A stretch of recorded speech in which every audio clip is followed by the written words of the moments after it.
さあ、どうも、こんばんは。音声つながってますかね？大丈夫そうですかね？じゃあ、早速やっていきましょうか。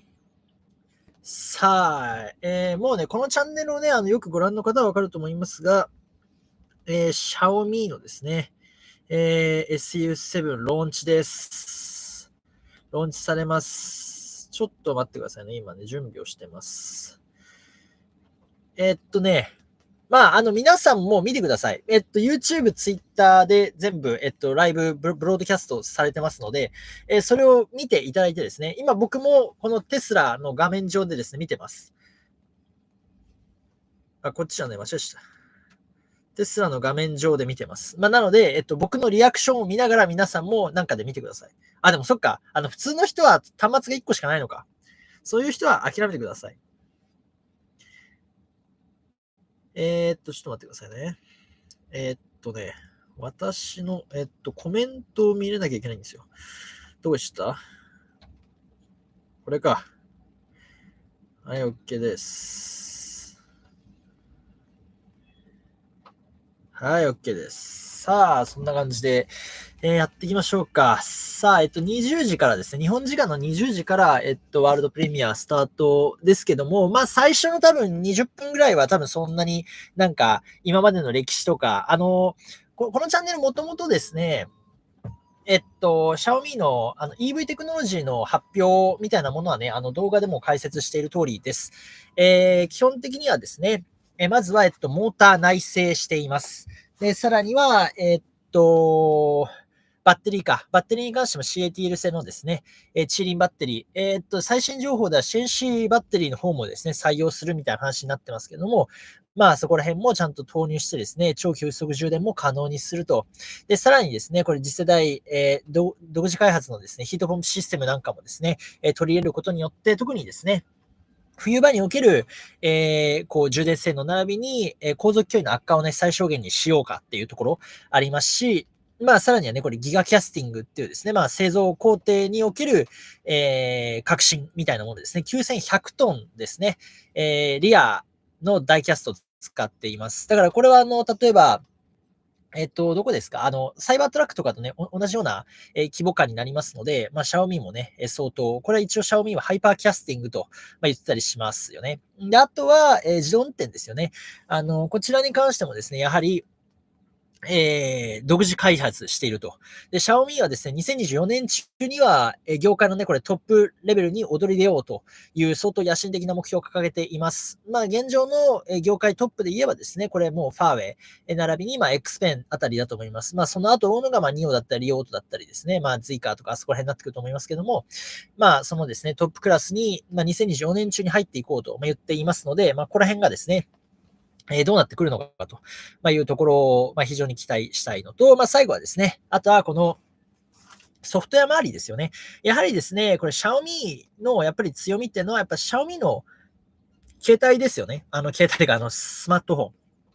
今ちょうどシャオミの14がね、14ウルトラか、が中国では結構人気になってますけども、中国だけじゃなくてですね、グローバルでですけども、まだ始まんないか。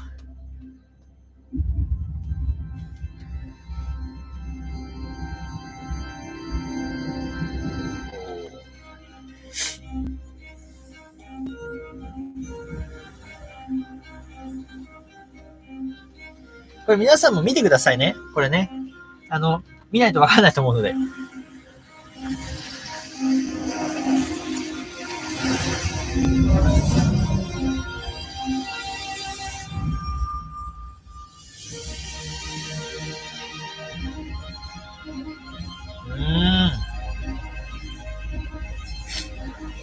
これは本当に、多分ね、これ見てらっしゃる方はね、全然多分ね、僕とは温度感が違うんですよ。これは本当に中国市場における、本当にゲームチェンジャーになるかもしれないですよ。やっぱりね、そのファーウェイのブランドっていうのも高いんですけど、やはりですね、これ、シャオミっていうのも、絶大なファンがいるんです。そもそもシャオミっていう、そのスマホメーカーってのは、やっぱりですね、レイジュンっていうね、トップ、これすごいカリスマなんですよ。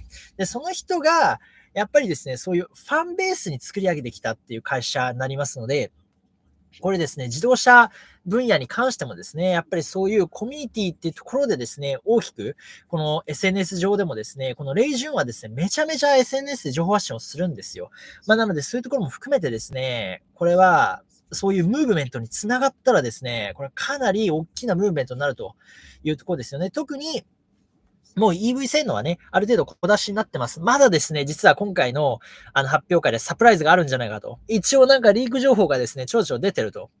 0、100、2秒切るようなファウンダーエディション、ハイパフォーマンスグレードをラインナップするんじゃないかみたいなこと言われてますけど、でもちょっとそれにしてはね、多分ね、開発期間足りてないはずなので、ちょっと何が起きるかわかんないです。でも、サプライズは絶対あるでしょう。なので、航続距離800キロ以上ですね。これ AWD で800キロ以上ですから、これを達成している EV っていうのはほとんどないんじゃないかな、今。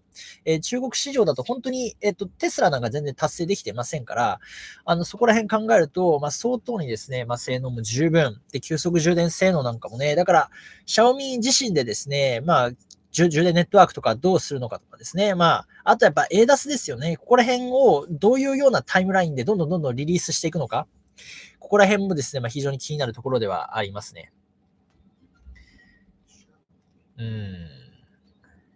まだですね。もうちょい。というところでちょっと私はお腹が空いたので、もう今日はね、忙しくて、はい、ご飯を食べれてませんので、このね、マックのポテトを食べながら、このライブ見ようかなと思ってます。今、マックのポテトはですね、L サイズでも250円と、非常にお買い得です。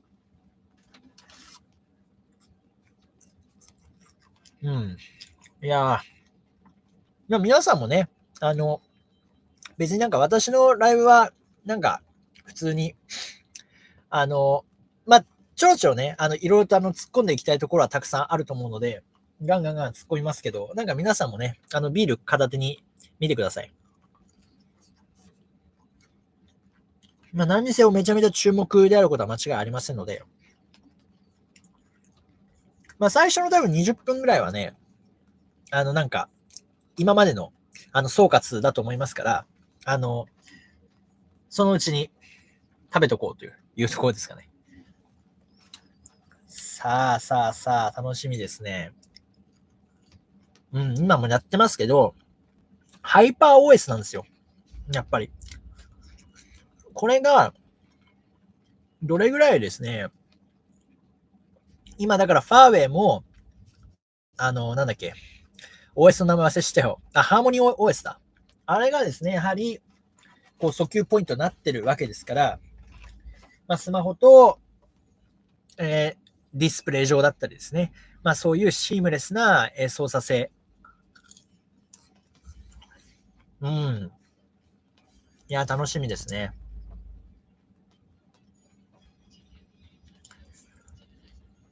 今もやってますけど、これ、シャオミーって別にスマホだけじゃないんですよね。家電だったりとかですね。ロボットとかもやってますから、でそういう意味で言うと、例えばね、工場の中の、人型ロボットみたいなところもですね、多分中期的には、そういうのもどんどんやっていくんでしょうね。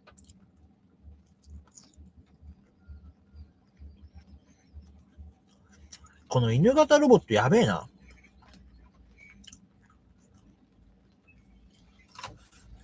ね、こんなのやってんだよ。なんかシャオミが最近出したなんか、ディスプレイがめちゃめちゃ安くて爆売れしてるっぽいじゃないですか、日本でも。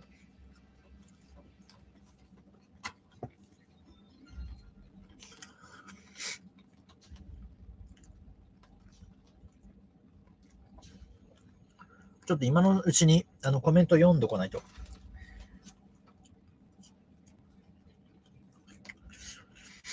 はい、ハロー YouTube と、こんばんは。はい。アップルみたいにめっちゃ、前置き長いんでしたっけ？ちょっとわかんないです。でも多分2時間ぐらいやるんじゃないか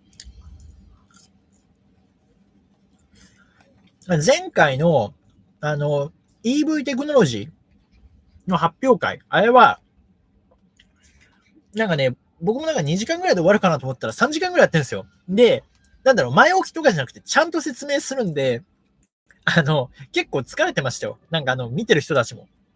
もう最初の、もうなんか、最初の方はみんな見てんのに、もうなんか最後の方すごいこう、頭がグラングランしてる感じで、もうみんな疲れ切っちゃいますよね、あんな。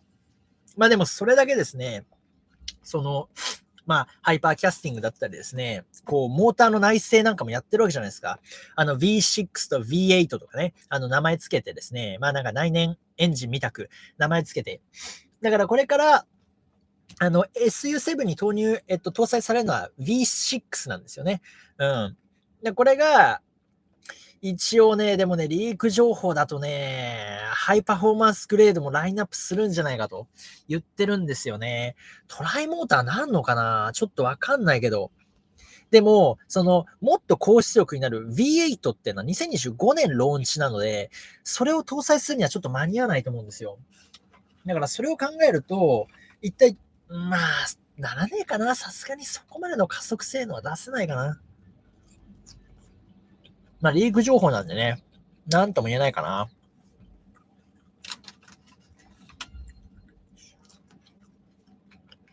まあ、値段設定はね、これも一番、あれですけど、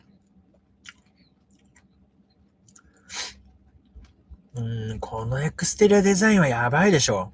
これ見てますか皆さん今。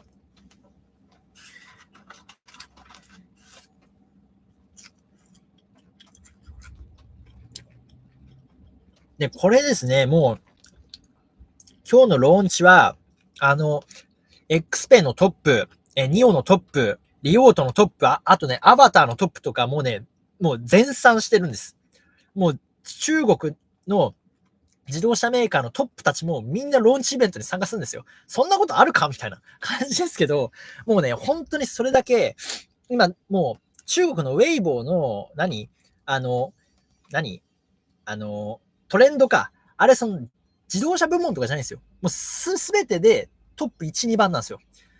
で、多分この1週間絶対この話題で持ちきりになりますから、もうね、SU7 ガンガン生産始めてますから、もう、ローンチとともに、どんどんこれ納車スタートしていきますので、いやー、うまいこと化けると、これ販売台数、一気にこれ流れてきますし、まあ、生産能力ですよね。さすがに月間1万台とかさすがに出せないと思うから、まあ5000台ぐらいいけたらいい方ですよね。で、the event will start shortly だ。来ましたね。来ますよ、皆さん。さあ、いよいよいよいよ。どんどんね、僕も、知ってる知識なんかをですね、こう、うまく絡めながら説明していきたいと思いますので。この動画また、別途ね、シャオミの EV に関しては、また、別途やっていきたいと思いますので、はい。動画作ってね、解説はしていきますので。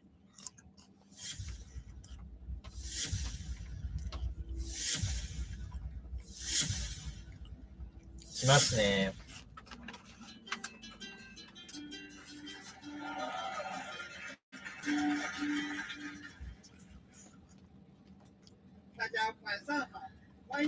Good evening, everyone. Welcome to our launch event.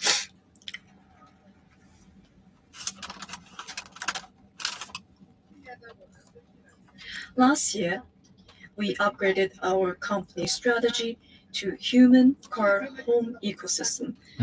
EV has become an important component in our ecosystem tonight. By launching SU7, we, for the first time, complete the loop, the ecosystem. まあ、エコシステムっていうのを重要視してるわけですよ。And on this occasion, I would like to share with you some numbers, which was in the fiscal report we just released. Last year, we sold 財務諸表。146 phones worldwide. Number 3 for 14 quarters consecutively. And at the moment, there are 641 million people using Xiaomi phone and tablets. This paves the way for global development. 641万人。そんなにでも多くね。We always aim technology-oriented company. We step up our investment every year. Last year, we invested 19.1 billion on R&D, and this year expected to rise to 24 billion. And on auto department, last year alone, we invested 6.7 billion, and in total, 7.5 billion with equity included. The sheer amount of investment demonstrate our commitment. 自動車分野に相当ですね、投資やってますよということですね。To make a good car, we spare no expense. We conducted road tests in 300 cities across China. With the total testing mileage exceeds 5.4 million kilometers, enough to go around the Earth 135 times. 540万キロの走行テストを行ってますよと、300の都市でと。We roll out 576 cars for the road test, probably the biggest ever done in China. And that is why there are many sightings of our fleet in many places. Because we conducted tests in so many cities with so many cars. To make a good car, we spare no efforts. Last month, we unveiled SU7 at MWC 2024 in Barcelona. It was a huge success. Our booth was packed. It was so crowded that the organizers strongly suggested we take some crowd control measures. And after that, well-known international media gave SU7 very good reviews, calling it stunning, impressive, memorable. And looking at those reviews, I'm very excited. We worked so hard for 3 years. I'm very happy to see such a good review. Looking back at 3 years ago, when we made the announcement to enter the EV market, it was just like yesterday. At the time, I said, 私は自動車開発ですが、シャオミ EV の情報は特別に取り上げられてました。2021年3月30日に自動車市場に参入することを表明しました。なので、ちょうど3年ですね。For 3 years, we did our best every day under huge pressure. And I have realized that it's so hard to make a car. And it's so hard that I didn't expect Apple to quit.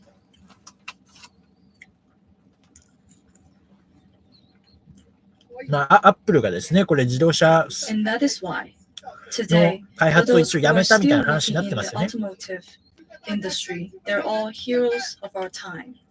They're great people, and let's give them a round of applause to salute them.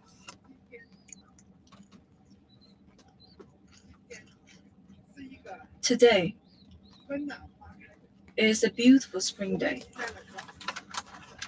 We unveil the highly anticipated SU7. It's an important day for Xiaomi EV and for myself. We have with us today some good friends. ほら、すごい。 The founder ほら、 of Next EV, ニオのトップ来てますよ。で、 Xiaopeng, X ペン founder トッ of プ来てますよ。 Xpeng, Li Xiang, ほら、リオートのトップも来てますよ、リーシャンも。これやばい who でしょ。 have given us 本当に。 many どういうこと suggestions in the last ど 3ういう years ことっ so て。 that we can avoid so many traps. Heartfelt thanks to them. いや、でもね、これが重要なんですよ And ね。 I'm very to have with us pioneer of our industry, chairman of Great Wall Automobile, グレートオールのトッ Wei プです。 Jianjun, a 30-year veteran of our industry. I admire him so much. And Zhang Jianyong, the chairman of BIC, BIC and のト many ップも other 来て good ますね。 friends. I will not read out their names one by one. すごいですね、本当 A に。 big thank you to them. そんなこと普通ありえないですよ I would ね。 like to take this opportunity 競合の自動車メー to カー express の my gratitude. トップがローンチイベントに参加するっていう意味わかんない状況です Because よ。 Beijing is home to Xiaomi. Beijing's home to Xiaomi EV. To all of our supporters, to our audience watching us online, and I'd like to thank everyone at Xiaomi EV and Xiaomi Group. Thank you so much. At this moment, I would like to share with you one quote. It's hard to make a car, but it's cool to succeed at it. Now, I officially present you 来ますね、もう。もう来るんじゃん、これもう。がっつり説明始まっちゃうよ。Our goal is to build a dream car. In our time, a dream car must be equipped with the latest tech and the strongest driving performance, which are equally important. So, we hope 最新テクノロジーとパフォーマンス両方を兼ね備えなければいけないと。それをドリームカーと呼ぶと。the best looking car, the easiest to drive, the smartest car, priced under half a billion. Under half a And we billion. also need to be a car 50万元以内のセグメント、だから日本円に換算して1000万円ですね。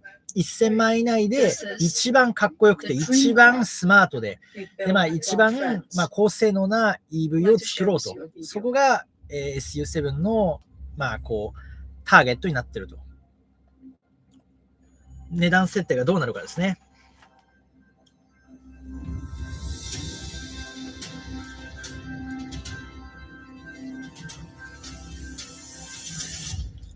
サイズで言うとこれテスラモデル S とほとんど一緒ぐらいのサイズ感になりますね。Is it pretty? Our slogan for this car is driving forward. Because on driver experience, we pursued driver vehicle harmony, a car that knows you, that responds to you timely, accurately. And on driver and passenger experience, we want this car to understand you, understand your needs, your wants, and be it the driver and passenger experience, we pursue driver vehicle harmony. This is a full-size high-performance 全長4997、1440ミリの高さですね。で、ホイールベースが3000ミリと。It has elegant and low stance, a very athletic look. I believe this is a timeless look. The elegant stance is created with プロポーションはこうめちゃめちゃ考えられて a ますよ。 3:1 tire size to wheelbase ratio, a 2:1 tire size to height ratio, a 1.36 width to height ratio. This look CD 値が 0.0 じゃあ gives her 0.195 です a ね。 very low drag coefficient at a mere 0.195. テスラモデル3ハイランドが The 0.219、 best in class. モデル S プラットが 0.208 ですから、全然違いますね。8 air vents and 17 authentic aerodynamic vents. Last time we released 3 colors. People love it. And now let's look at them again. Aqua blue, 色がすごいですね。カラーリングが。 and mineral gray. ただカラーリング通常の普通 Mineral の gray なんか is シ very, シロとか very そういうの premium も color and popular ラインナッ with プするそう some ですね。 people. A few days ago, our stores are open, and many say that the cars look better in person because the shape is so slinky and it doesn't look as good on picture. So I invite you to look at it, take a look in store. And today, we'll release 6 more colors. あと6種類のカラーを今から紹介しますと。だから相当カラーのラインナップ増やしますね。あ、ピンクもあんじゃないのこれ。俺ピンク欲しい、これ。うわー、ピンク。水色。オレンジ赤みたいな。いいじゃん。これ、黒とかないの？これ。黒。さあ、すごい。まあでも、フラグシップカラーは多分水色なんですね。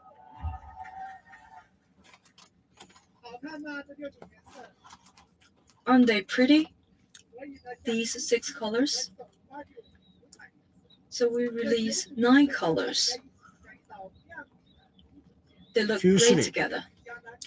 黒はないのか And な？ let's have a look. ある These よ。 9 colors are divided into 4 color series. 黒ある。 The first is sports car color series. うん。 Second,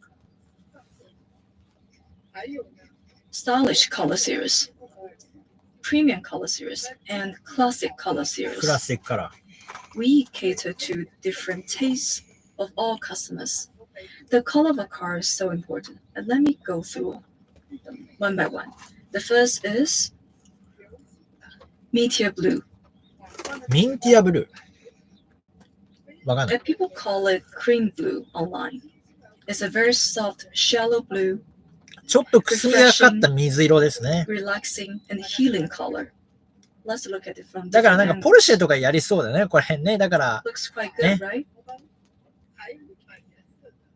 Next, radiant purple. これですよ。パープル。 Purple is the color of romance and mystery.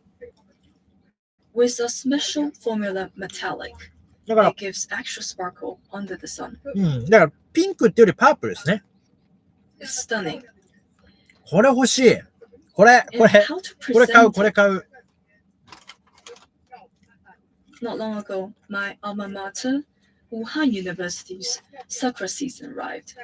And some suggest, how about we do a photo shooting at Wuhan University? This is the result.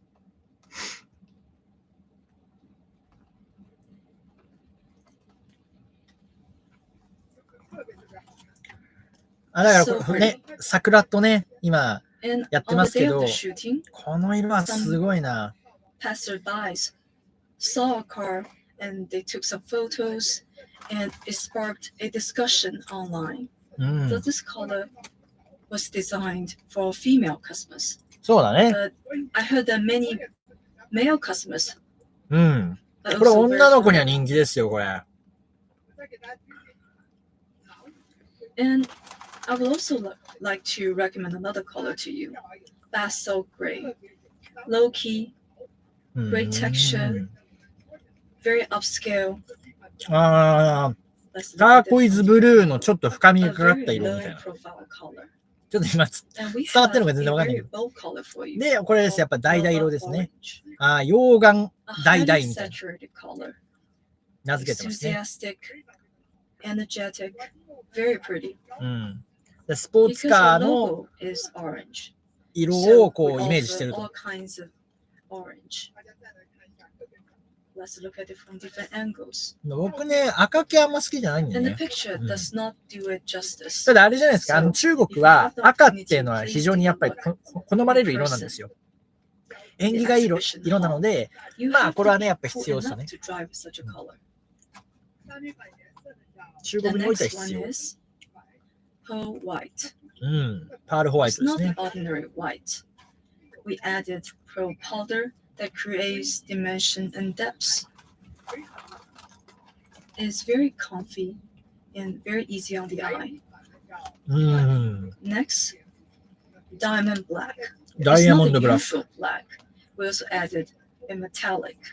So it's a mixture of black and deep blue. ブラックとディープブルーのミックスと言ってますよ。 And that's why it's really a hard choice. いいじゃん。これも But 欲しいな。 white and black are always safe choices. これも欲しいな。 I'd like to show you different ああ、でも angles. ちょっと、あれか。ブルーミンもある These のか are。the 4 color series and 9 colors, with each color being unique うん。 and distinctive. And 5 of them are metallic. こだわってますね。 Speaking of this, many people love aqua blue. I'm very happy to hear that because まあでもやっぱアクアブルーなんでしょうね。 it's way beyond my expectation. Usually, It's very rare for a passenger vehicle to use such a highly saturated color. うん。 It's usually reserved for a $1 million luxury car うん。 because to make these color long-lasting and fade resilient for 20 years, いや、こういう it すごい sets 明 very るい high 色だから requirements 今 for 回 the のそ process, の and it's very フラッグシッ expensive. プカラーになってる That's why すごいこう明るい it's 水色みたい usually な。 preserved これ for はやっぱりそのミリオンの race カーだから本当にそ And のめちゃめちゃ高級車じゃ we ない have とです made great ね、 efforts こういう to カラー bring の it ラインナッ to プはないよ SU7. と。うん We spend so much time and energy on developing each paint. It takes だから dozens of その months, テスラとかって全然カラーのラインナップないじゃないですか。 and I would like to tell you でもこれは the whole テスラも development 一応論理があるわけ process, ですよ。お but that's the story イ for ンテリアすげえ another time. So we also have 4 colors for the interior: やばい Galaxy Gray, Sunset Red, Mist Purple, Obsidian Black. うわパー So プル 4 の colors 内 for 装がある。 interior, これあれ 9欲しい。 colors for exterior. パープルの内装やべえ。超かわいいじゃん。 For to your own liking. もうこれ決定でしょ。 And let's look at the design マジ details か。 of SU7. 赤もあり After ま we したね、イン released テリア。 the designs last time, そう、インテリ people ア are の very ね、カラーは confident ちょっと with テ the スラ top もうちょっと頑張 headlights, ってもいいと思う halo けどな。 taillights, active rear spoiler, flowing curve, hidden door handle. Today, I'd like to tell you more about our water drop headlights. うん。ウォータードロッ EV プ today ヘッドライトと。 usually use split headlights, ultra narrow headlights, all cookie cutter designs. うん。 And when we design SU7, we want a unique look. まあユニークルックに The したいわけ water ですよ drop ね。 headlights でライトの has あれが a 結 very 構ね、 slinky shape. まあ It 体 blends 感 in じゃないか。 perfectly. ライトは何？マクラーレンとかに似てるって言われてますよね。ネット上では。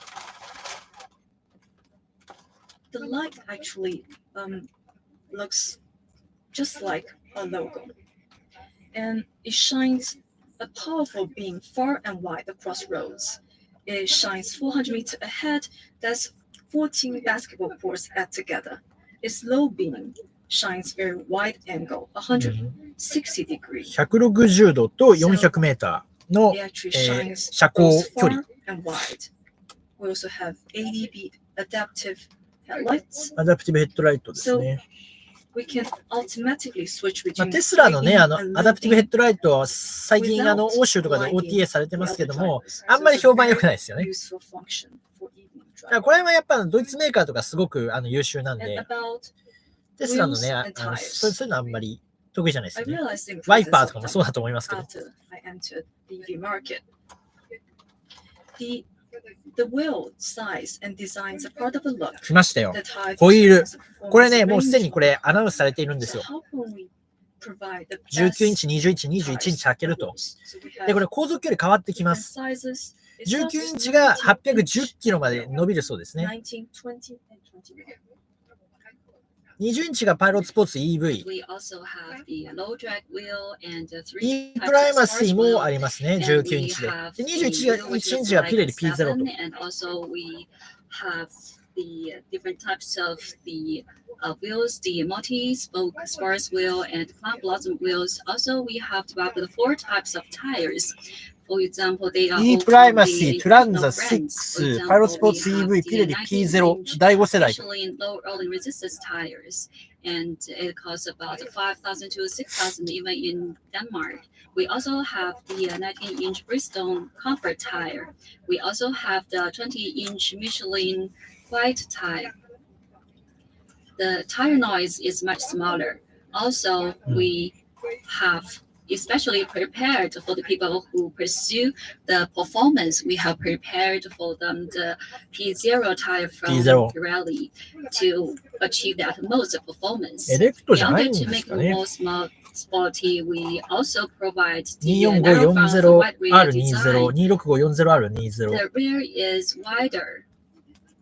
The aim is まあ to スタッカーに enhance してる the わけですね。 grip of the 前 rear 後 wheels タイヤサイズ to が違う。 enhance the best dynamic だからモデル performance. 3のパフォーマンス、これ新型はですね、スタッカーになります。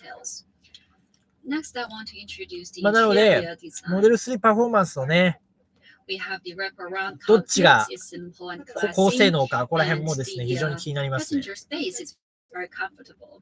In the video, I said that I am 1.81 meters, and 中国語は読めないん everything だよ。 I'm bragging. 中国語はちょっと読めないので、なんて書いてある？ Actually, I'm not. なんか書いたんだけど And ね。 some people 読めんぞ。 even got some pictures of me and Living, and 読めん。 he looks taller than me. But I 後ろ want の to 席 emphasize の that I'm actually 1.81. 頭かなが105ミ So リあ when る we と。 designed the car, we used で、 the モデル S が59ミリ。 1.88 meters of で dummy. BM5 シリーズ55ミリ Will と、 not feel depressed in the ね、言ってますの front で、 or rear 上の seats. 多分、 When we なんだ designed ろう。 the vehicle, we designed the 相当ヘッ integrated ドクリアランスがあるのかな sloped と。 seats. 多分ヘッドクリアランスのこと言ってるっぽい。ちょっとわかんない。 The high density 中 memory 国語がわかんない。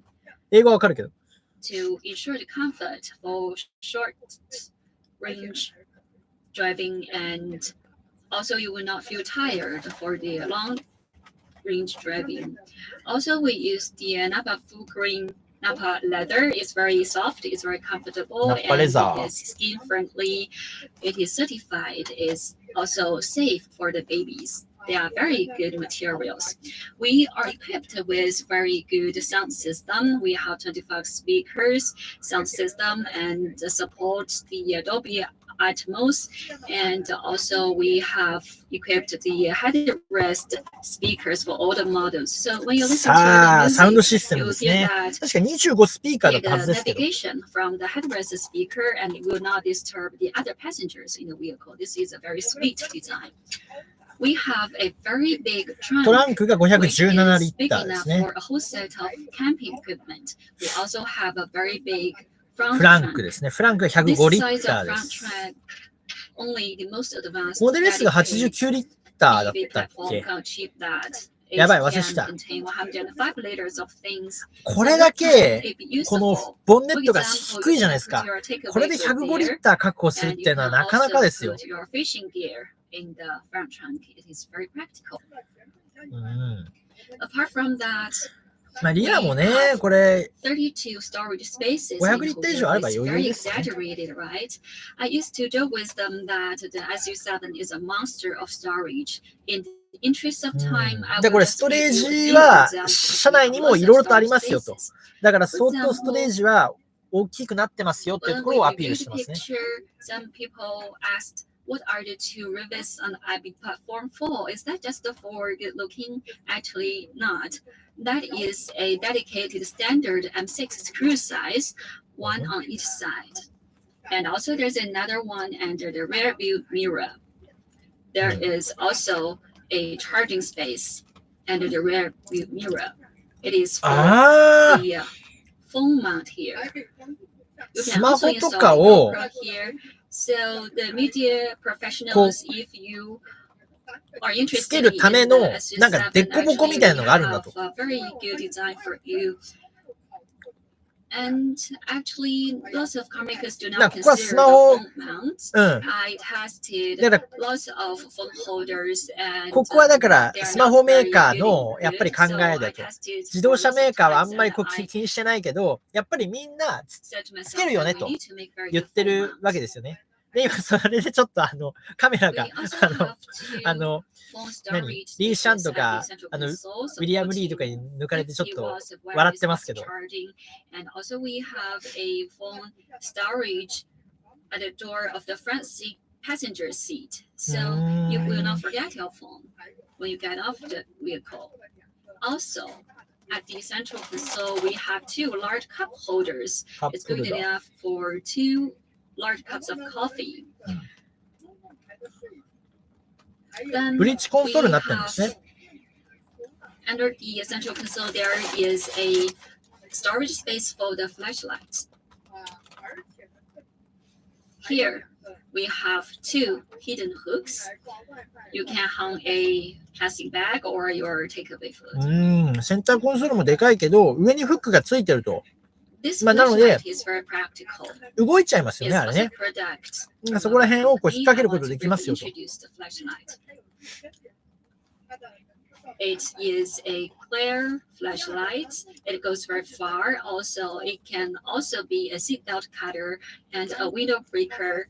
Also, it is a power bank. なんだこれ。 So if you have that in your car, it would be very practical. うん Under the armrest box, there is a 4.6 liter space. It's within the reach of the passengers, both at the front and the rear seats. When we talk about the smart refrigerator, actually, I had a car with 冷蔵庫 4.6 リッ I ターついてますよ。 once and I マジか。 abandoned 冷蔵庫 that. つくんだ。 Because if you put one Coke inside, then when you make a turn, it wobbles. It's very annoying. So when we designed the smart refrigerator, we has especially designed this anti-roll mat. No matter you put 1 can or 3 cans of Coke, it won't wobble.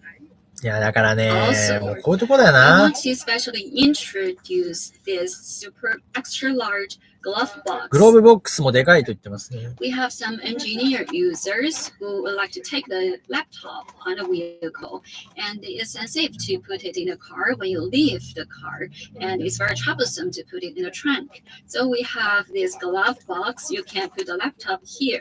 That is very convenient. We also have lots of storage spaces. I will not go into the details. I think when we design a product, we do not design just for beauty or appearance. We also design for experience. I want to give you an example. We designed this panoramic glass roof. 5.35 メートルの多分これはガラスルーフとこの窓ガラスも全部含めた And the glass area is up to 5.35ガラスのエリアが 5.35 平方メートルと。 I want to make it very spacious. ちょっとね、これね、And then when we talk with the いろんな EV メーカーも言ってるんですけど、ガラスだけの時と窓を含めたっていうのも結構混在しちゃってるんで、なかなか比較にね、するのがね、難しいんですよね。 it feels データ like 的に。 an oven when you sit inside such kind of car. ただ、 And SUV の it's 外でかいですね、 hot これ in ね。 summer. ガラスルーフがね。 Well, then we take this as a main pain point. How do we address that? The first thing we do is to make a double layer silver plating for the panoramic glass roof. パノラミックガラスルーフ 99.9% という、 isolation, 99.1% of infrared isolation. うん、 And then we 紫外線カット find の another series 赤外線も 99.1% カットと。 shield. It's even much hotter. And many female drivers will wear the sunblock sleeves because it's pretty hot for the front windshield. So we use the 3-layer silver あ、 plating フロント to も isolate 紫外線 99.5% カットの 97.6% 赤外線カットと。 97.6% of infrared ray. これ結構 This 高いん is じゃないの？ the only car using 3 layers of silver plating. Also, we use the UV-IR coating for the windows of the 4 doors with the UV isolation reaching 99.9%. If we translate that into the sun cream, that is equivalent to SPF 100 plus まあ、or UV カットに力を入れて PA4+. ると、こういうガラスとかも考えてると。 So だから that ここら is 辺は実 eye は EV の center. 暖房性能、 At 冷 the 房 rear 性 seats, 能 we みたいな also ところにも designed かかってく the るじゃないですか。 privacy glass. You do not need to do further paintwork. Then how good is that in terms of the sunblock? We made a test. お、We left the SU7 car vs in テスラモデル 30 3ですよ。 sunshine for 90 minutes. It's a very common weather during the summertime in Beijing and now to say the southern cities of 38 China. 度 So we make a で comparison with 1.5時 Model 間さらしたって中 3. 国語 Model で書 3い is たんだな。 like a global benchmark. It's outstanding. So we compare with Model 3. I imagine that after the test, we are 12 degree cooler ああ、 than Model 1.5 3. 時間 So you can 放 also 置し take た the と。で、 temperature そうす gun る with と you to test. I was also amazed at that time. 58度 Within 59 1.5 hours hours, に対してモデル3、70度まで車内行きますね。 And I だ think から that ここら辺の U7 is そ not の only good 何 looking, it is sunproof. And we also have a 熱をカットする能力っていうところは力を入れてると。 and we also have the sunshade for the front windshield. Do you think this だから is これは good 要するに enough? 冬場とか夏場の効率性にも影響しますから、これは結構重要ですよ。 Designed this ultra thin sun blinds. Apart from that, we made the sunshade for the front windshield. They are of high quality and they are very easy ああ、 to サンシェード。でもあれだ、サンシェードは、これあれ and です that よ。 is like a ないん overall だ、あれは。 protection. Pretty soon あ we'll enter の、 summer. なんつうの電動シェードみたいなものはないんですね。ただこれは別売りしますよっつっても、値段も発表しちゃってますね、これね。だからこういうところは、まあ小売メーカーとしていろいろと多分ラインナップできるんでしょうね。ガンガン。最初から。designed the umbrella storages at the front doors. アンブレラストレージ。 Very convenient. Also, we have the umbrella storages at the rear seats. リアシーツ。 So we have solved the sunroof. We have solved the umbrella thing. This is the interior and exterior design of the Xiaomi Suv. We made a lot of efforts and we are very delighted last year to have Mr. Chris Bangle to be our design consultant. He is the top 10 auto designer in the world and he is the former vice president of design BMW.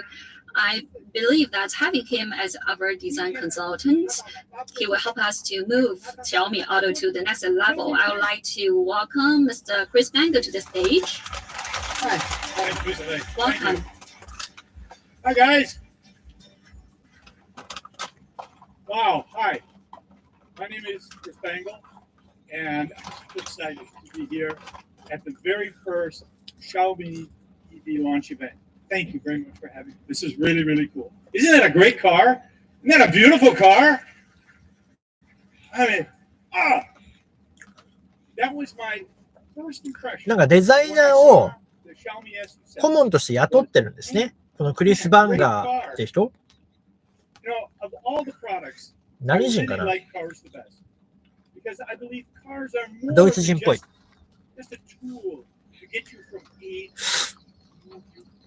Cars are they're avatars of yourself. They represent who you are.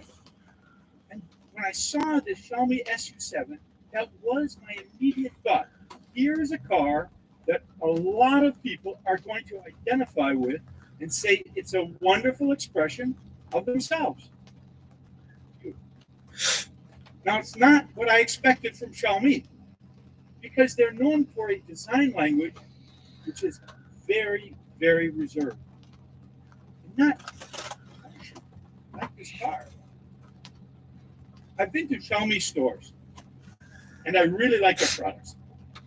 これもうすでにこれ、シャオミのストアっていうのは、もう中国のティア1とかティア2の街にはもう配備してますね。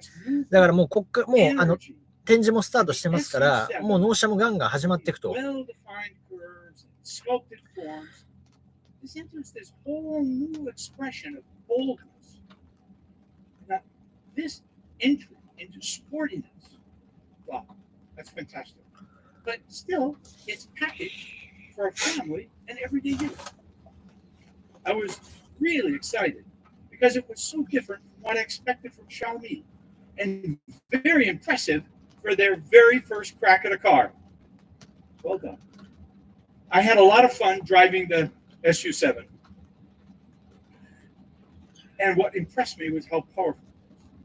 The way it accelerated, wow, made me immediately call it, this is a rocket horse. That was actually my expression. Rocket. まあ加速もね、今も発表されてるので、0-100-2.78 秒ですから、まあ相当速いんですけど、 That kind of power of 10. Rocket horse. My wife likes horses. This car would be a great car to have back in Europe. Try. うん。 I think まあ the ね、 see? 欧州とか I ね、 think the ね、シャオミって欧州で結構シェア the Xiaomi 取って Su7 ますから、 is a wonderful example of the Chinese EV industry. It's a complete and visually stunning car. I'm also confident ね、まあね、左ハンドルとして、 with the Xiaomi EV group. まあ来年もないと思うけど、再来年あたりに持ってくんじゃないかな。ねえ。右ハンドルはちょっと時間かかるだろうな。てかまあやらないのかな。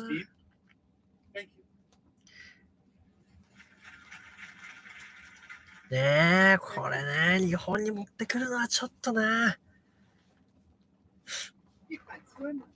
For a car, we do not just want it to be good looking, but also we want it to be drivable. I want to design a very drivable car.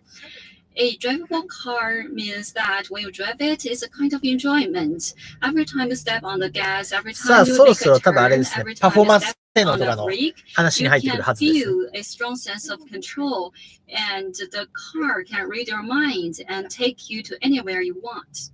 そ For a う、 good car, performance is 50 the 万以内 foundation. 速度最速 The 量 Xiaomi 産車になると。 SU7 has class-defining speed. How fast is that?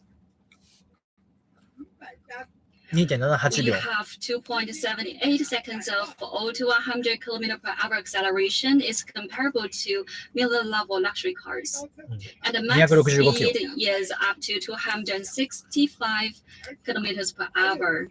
That is amazing. Also, we can also have the very good speed from 0 to 260体感ターボより速いんですよ。 to 120 and 04も 120 11.13 秒。 and 0 to 体感は 100 11.25 秒。これ体感ターボで On す。 every dimension, で、 it 体 has 感 very ターボが strong performance. 151万8000元ですから For every 3000万円ぐらいですね。 dimension, we target ourselves at the Taycan. When we watch the あ、違う videos ごめん of ごめんなさい。 our cars, we 04 are が passionate. 10.67 秒でしたね。はい。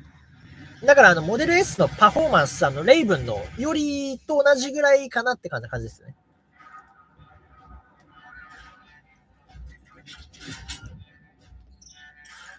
まあ、プラットはね、トライモーターになってますから、まあ、シャオミーもね、そこまでやらないんじゃないかな、まだね。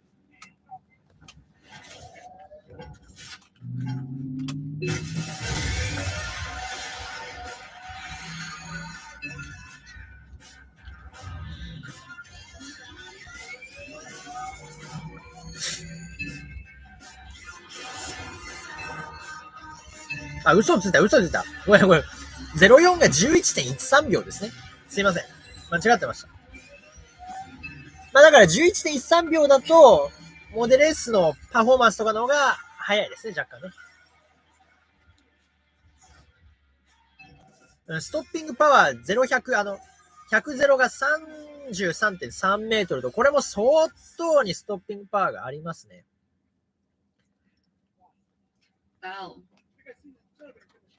This is very exaggerated performance. That also that to the Duke motor and also the AWD. We have 673 horsepower and 495 kilowatt, 338 838ニュートン。 meters of peak torque, and it is comparable to the 4.0 turbocharging V8 sports car. It V8 was スポーツカー that に to 匹敵する the と Xiaomi Hypermotor 21,000 RPM. RPM2 万1000回転ですね、毎分のモーターです。来ました。マイナス15度の低温環境下でですね、電池残量 90% から 3.38 秒0100。他方で、モデル3パフォーマンスは 6.35 秒もかかると。だから低温状態におけるパフォーマンス性能が非常に高いと言ってますね。これはCATL とのバッテリーの開発になってますね。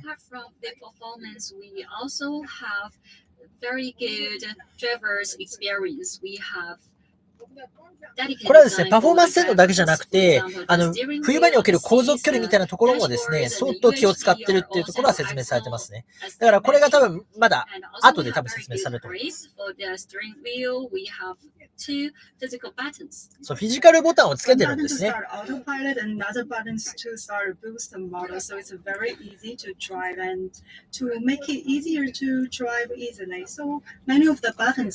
そう、ボタンをつけてるんですよ。フィジカルのね。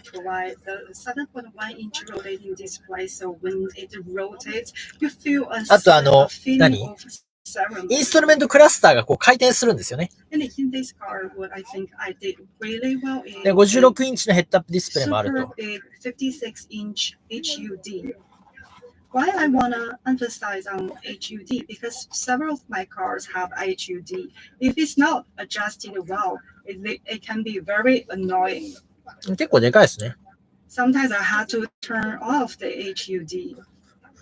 Sometimes I even feel it is such an unnecessary function. That's why we have made a lot of efforts to adjust and tune HUD to make sure the display and screen is very clear. That's why we provided 56-inch HUD. Last time when I was driving from Shanghai to Beijing, the first experience I got was it's a really big HUD.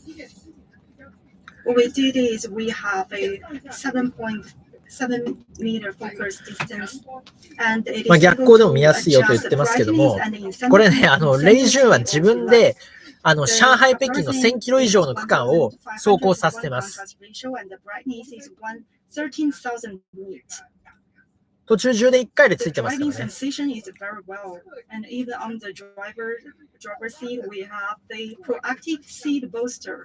It means that when you're making a turn, it's able to inflate proactively to give you a good support. It's only a configuration comes with a luxury car. But with this, you can feel that it has a very good support. Apart from all the good configurations, we have made a lot of efforts on the driving sensations. Today, the mechanical part of vehicles is already mature. But with the sense of awe, we started to build a team of experts and focusing on underlying core technology. We built Modera architecture. モデナアーキテクチャと。In our smart chassis, we are leading the industry, and all of the suppliers プラットフォームに対するサプライヤーがね、だからブレンボとか、ね、ZF とかコンチネンタルとか、もうそういうその主要なところを全部入れてますよと。Combine smart with driving seamlessly. And how well do our chassis perform? We have invited our media friends to do a test drive. Their comment is, it is very easy to drive. The chassis tuning is excellent, and they say there must be some gurus in Xiaomi. Now let's check out the test drive videos of our media friends. 超出了我的预期，动画价有点高，所以说相当棒，比你想中要更好看。像它一台性能车，确实不像是一个新品牌的第一款车。もうメディアは集めて試乗会はやってるそうですね。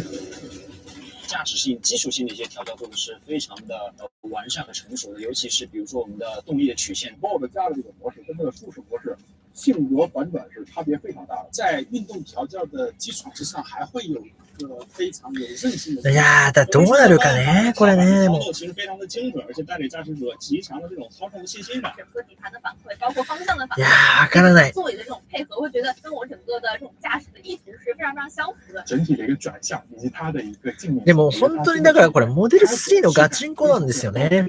有些部分甚至可以说是目前行业里面。ファーウェイはもうちょい上なんですよ。モデル3より上。具体的にはどっかというとドイツメーカーを狙ってますから、3シリーズとか A4 とかね。ファーウェイのルクシード S7 とかそうなんですけど、このシャオミー Suv7 は本当にモデル3にガチンコでぶつけてくるんで、いやー、どうなるかな、本当に。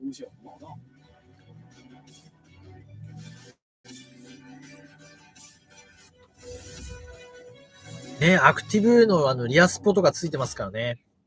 まあパフォーマンスグレードだと思いますけど、かっこいいっすよね、本当に。スタイリッシュですよ。And another comment from them is they say the driving sensation is very well. And what are the high quality part? First is they say it's very highly responsive, means it responds quickly to one step. So even for the base model, even in normal city roads, just one simple step on the pedal, you feel the responsive steering experience. We know that Model 3アクセルのレスポンスの良さ、モデル3パフォーマンスをしのぐと。Second is precise steering. Especially when you change lanes and medium to high speed, it responds to you lane changing and steering very quickly. And third, in terms of tuning, when they are providing you with the road information. Actually, a really good car, it retains the feel of the road while just getting rid of the bumping. The orange line curve shows the bumpiness of the road, and the green one shows how people feel. ね That's why we say that you feel it's a very smooth driving experience. 它在刹车的时候呢， In addition, in that split second before when you brake it, there is a smooth touch to how the brakes are applied. So the braking ワンペダルついてんのかなこれ。ちょっとわかんない。最小回転半径 5.7 メーターと。 radius is only 5.7 meters, and for this full-size high performance sedan, でモデル3よりも、 very flexible モデル3よりもこれ such いいですよ。ここ周りが。 a size. モデル3より全然でかいの So に。 you can だって check it モデル out S とか6メーターですからね、これ yourself. 最小回転半径。 Text drive. 勘弁してほしい In ですよね、 addition, 本 it's 当に。 also very fun to drive around. Let's check out the other functions. First, we have the launch control. ローンチコントローラーありますよね。 It's able to provide you with a very good sensation. おー。音もね、つくんだからそこら辺 It's も a ね very good, 結構ね it's a very good feeling. Second, there is a booster mode. ブーストモード It もつ delivers くと。 the maximum power output within 20 seconds. なんかプラットみたいな In 画面 addition, になるそうですよ。 we also provided the sports sound system. スポーツサウンド。 It is also giving you a very sporty car 多分言うんじゃないのこれ今。 sensations やるんじゃない？ when you drive. We いやなんか。 created a sound synthesis of 110 tracks. At start, I thought it was easy, but then turns out to be difficult. Let's hear it. 所以整个车开起来特别有跑车感。 So it gives a very sporty feeling. なんかタイカーの音に似てる？いやー、ちょっとでもエンジンの音に似せてきてんのかな。い In や、 addition, we ち also ょっと have 微妙な some ところですね。 self-defined driving mode. It is able to simulate the other driving modes of classic cars, and you can easily set it to drifting mode. And what is a drifting mode? おー、ドリフトモードもつく The と。 traction control, turn off the vehicle stabilization system, and all power output is transferred to the rear wheels.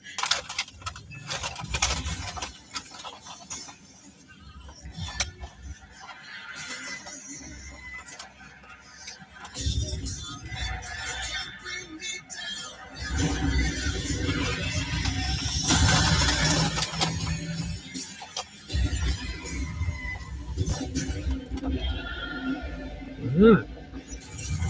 かっこいいね。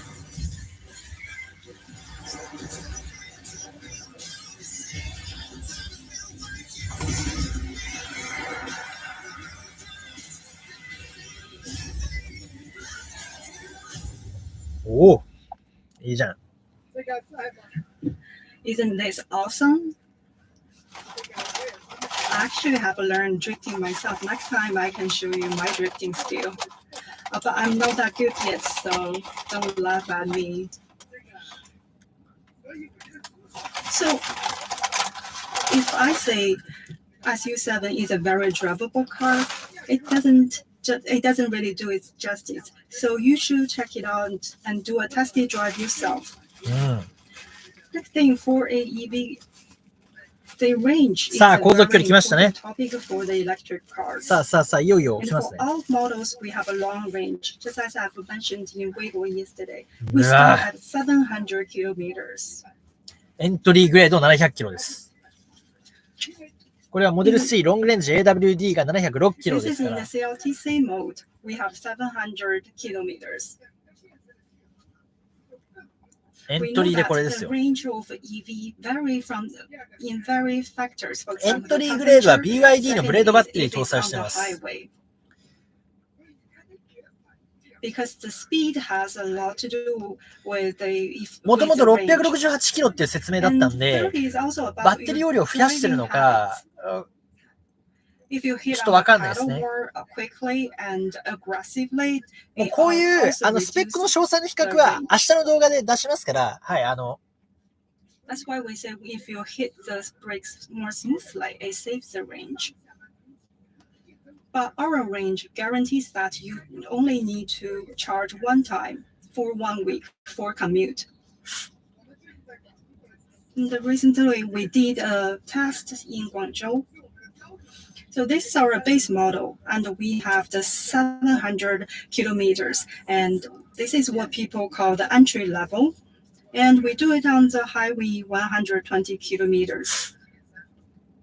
The average speed is around 97 kilometers. But because sometimes there's a traffic jam, but it's capped at 110 or 120. And in this speed, it starts at the final result is 495, but it guarantees at least 4 to 5 hours on the highway. So last year, at the end of last year, our range was 668, うん、 but now it changed to 700 kilometers. うん、 Maybe people will wonder why the change. そうだね。言っ But てますよ。 just 3 months, we have a big jump. 3ヶ月で We've noticed that people have a 32 really キロの strong 航続距離 desire for long range. That's why we have equipped Michelin low drag hubs wheel, and we have updated our advertisement. So in this way, you are able to have the Michelin wheel hub and have the 700 range. This is the work we do. ホイールによって700キロいけるグレードを作れたと。バッテリーより 73.6 キロワットアワーですから、これ、とんでもない燃費だよ、これ。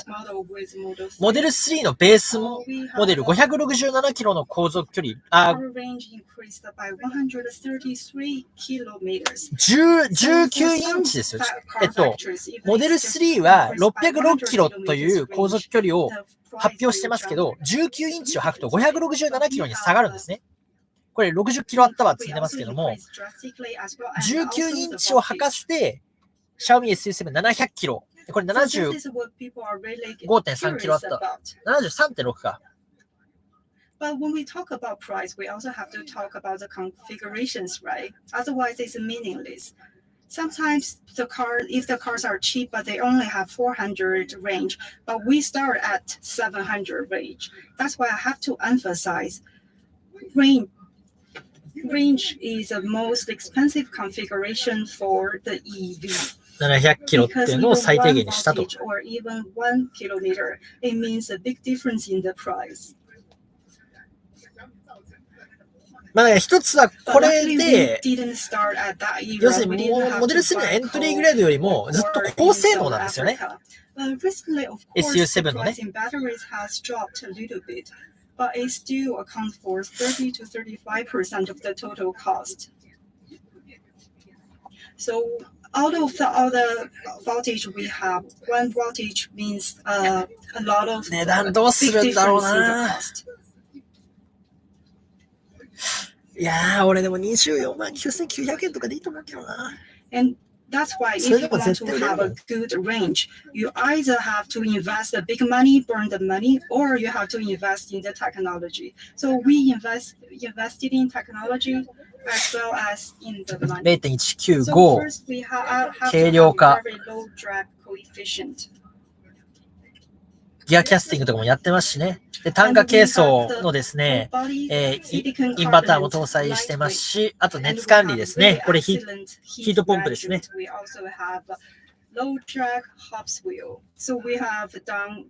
ホイールも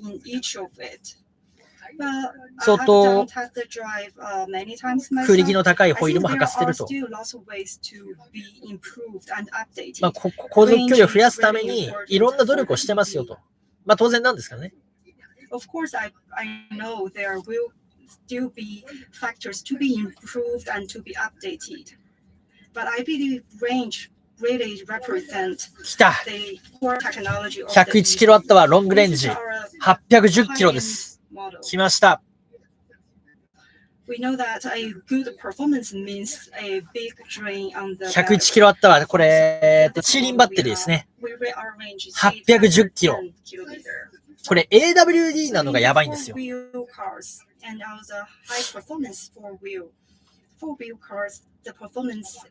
比較しますけどね。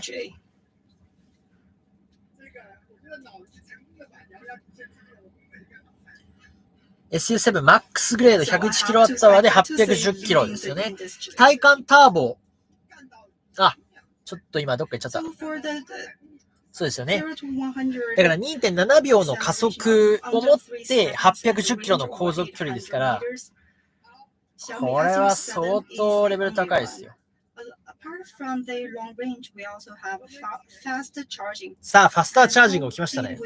How do we do in faster charging? We have the whole across the whole models silicon carbonate. We have the compressor and the charger. All of them are silicon carbonate. And the 871ボルトシステムですね。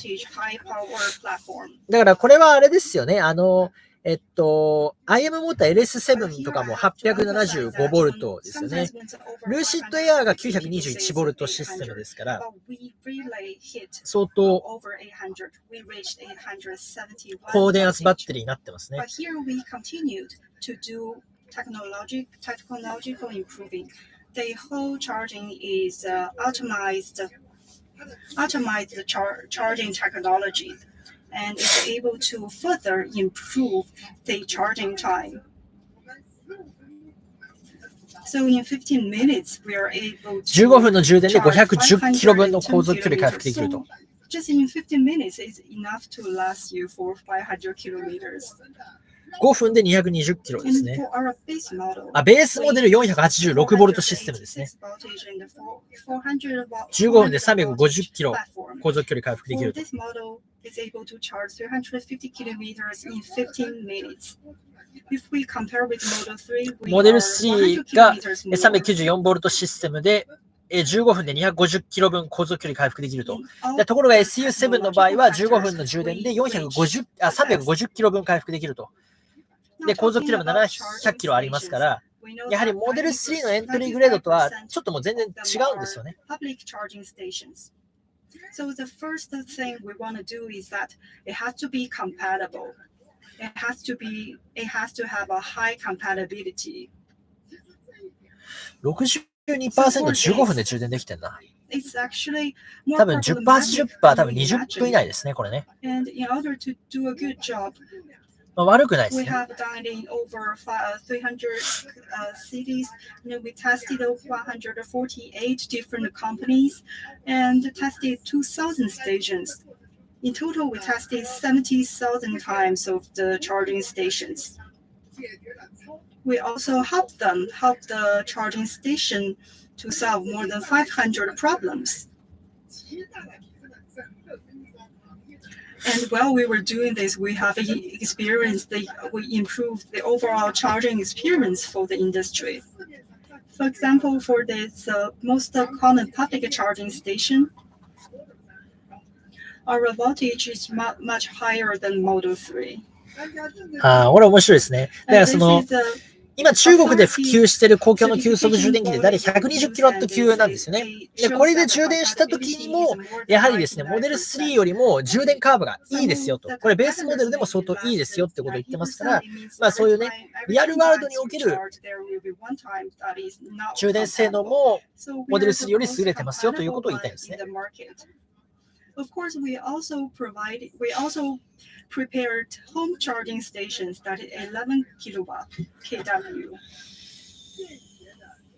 We also have a manufacturer. We also 充電器もね、家に設置する充電器も220ボルトと、あと380ボルトって言ってましたね。でも11キロワットって言ってましたね。To discharge the power. And what's used for the discharge? So, for だからこの辺もうシャオミ製ですから、もう家電メーカーなんでね、この辺はもう充電器もお手の物って感じですよね、多分ね。きたー急速600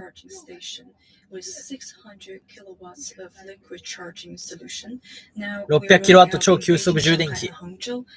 as we 設置する start と。 shipping, we're stepping up on our charging network. And I've talked about the best looking, the easiest to drive. But the best about やっぱりやるんですね。 SU7 is 充 a 電ネットワー smart クもね。 ecosystem. まあそれはそうだ Speaking な。 of smart cars, my understanding is that car smart and EV おー in the last 3 years, だからもう今から設置される急速充電器は大体もうどこも600キロワット級ですね。今ね、もうね。 the next decade, the biggest problem is about how to be smart.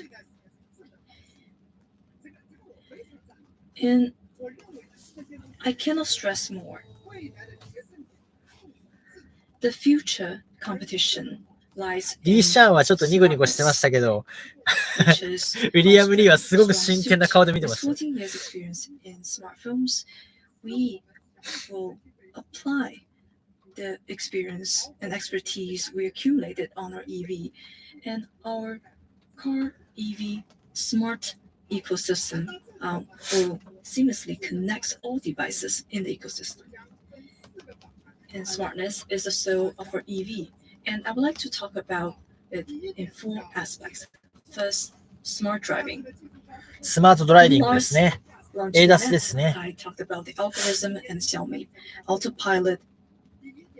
Today, we want to tell you about our investment on our autopilot.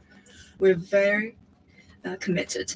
So our team now is about 1,000 people, and by the end of the year, we will exceed 1,500. And by the end of this 1500 year, we will enter the first tier of car makers. We have 2 models, シャオミパイロット Xiaomi プロ Pilot Pro and Xiaomi Pilot Max. マックス。 And Pro is purely visual solution. ライダーつい while てるか Max どうか is ですね。 vision NVIDIA オーリン。 plus, LiDAR. Well, Tesla uses pure visual solution. But in China, because of the lag, we actually have to do 2 solutions in parallel. Maybe in the future, we'll all enter the pure visual solution stage. Here, I want to tell you. ピュアビジョンをテスラは採用していると。で、現状では、シャオミは2つのパターンでいくよと。ピュアビジョンと So ライダー。 this でも、 available 最終 to 的にはピュアビジョンで行きたいと言ってますね。 because I don't think any だから、この company 辺 here は、その開発がまだ間に合っていないっていうところで、こう、両方の今からでも高性能な ADAS をやっぱり提供するためには、やっぱりピュアビジョンではまだ開発が間に合わないんでしょうね。with the latest technology. And there are 6-7 players in this area. まあ、NVIDIA オーリン2つつけて508トップスですから、だから、エクスペンとかと一緒ですよね。だからニオとかだと4つつけてね、the future 1000トップスとかやってますから。 priority. And both だからモデル models 3のハードウェア use 3.0 はちなみに144トップスですからね。 HD camera, まあ、相当 full stack self-driving ハイエンドな algorithm. In the last 3 years, ハードウェアは搭載していると。 we have built our in-house testing fleet with a total testing mileage of over 10 million kilometers. And our simulation capability exceeds 250 million kilometers. People set high standard for us. We want to debut a car with the greatest user experience. まあ、 So 高速道路上における autopilots ナ across ビゲーション all オートパイロットはも and the highway う NOA 納車直後から is 使用可能ですと delivered, 言ってますね。 delivered upon launch. これ全国で使用可能と言ってま Now すね。 the highway NOA has been tested in 300 cities and will be available across the country.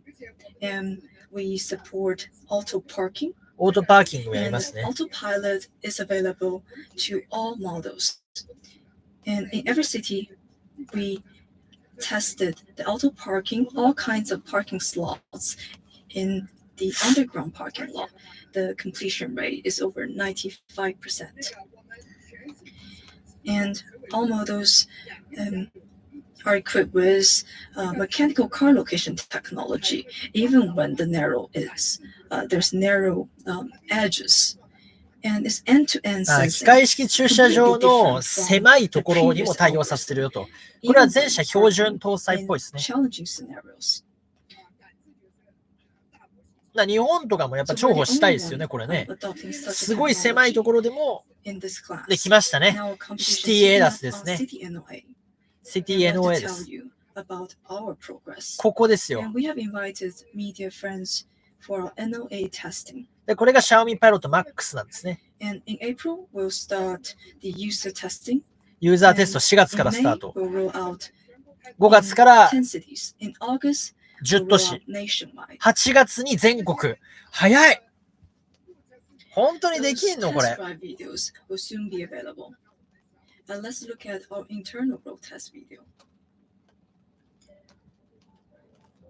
いやー、本当にそんな早くできんのだって。このスピードだったらもう、だって全国だったら、だってもう一気にこれ追いついちゃうね。まあ、ここら辺はね、もう実際にインフルエンサーたちがガンガンこれ試しますから、どれがね、優れているのかっていうのはもう分かってきますからね。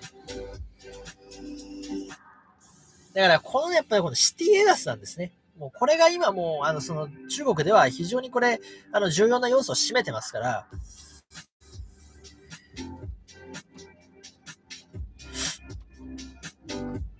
だから逆にこれテスラはまだ使えませんからね、これね。で、これテスラの多分ボトルネックになるのは、これいろいろと言われてますけども、一つは、中国国内でデータセンターを作んなくちゃいけないんですよ。アメリカと中国のね、あれがありますから。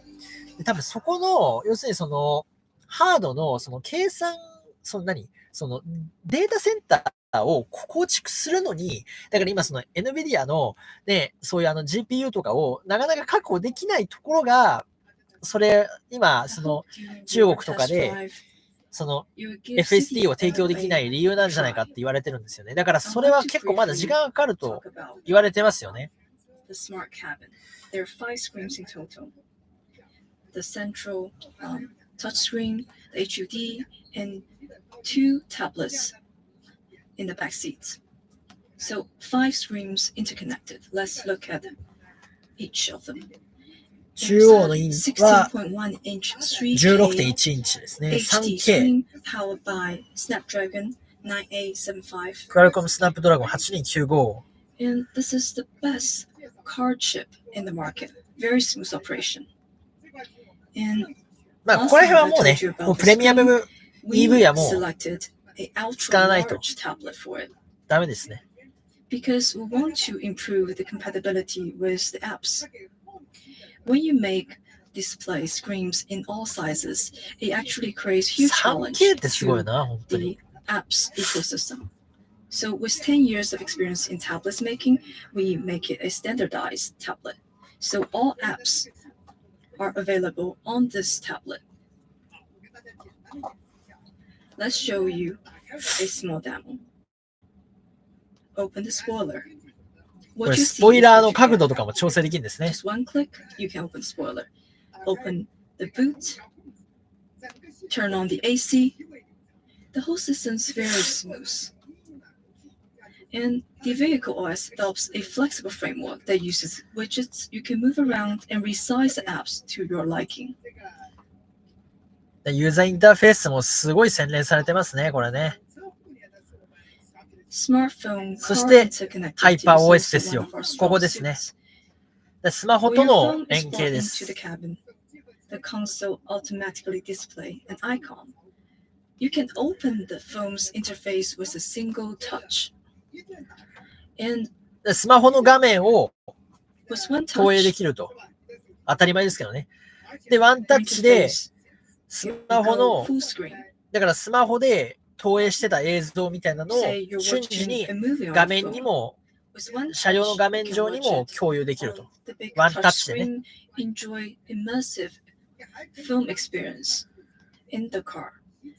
Your favorite smartphone apps can be pinned to the car's infotainment system for future use. They run just like in-car native apps. So the best about this OS that it really consider the compatibility of software's ecosystem. And there are many other functions I don't have time to tell you about.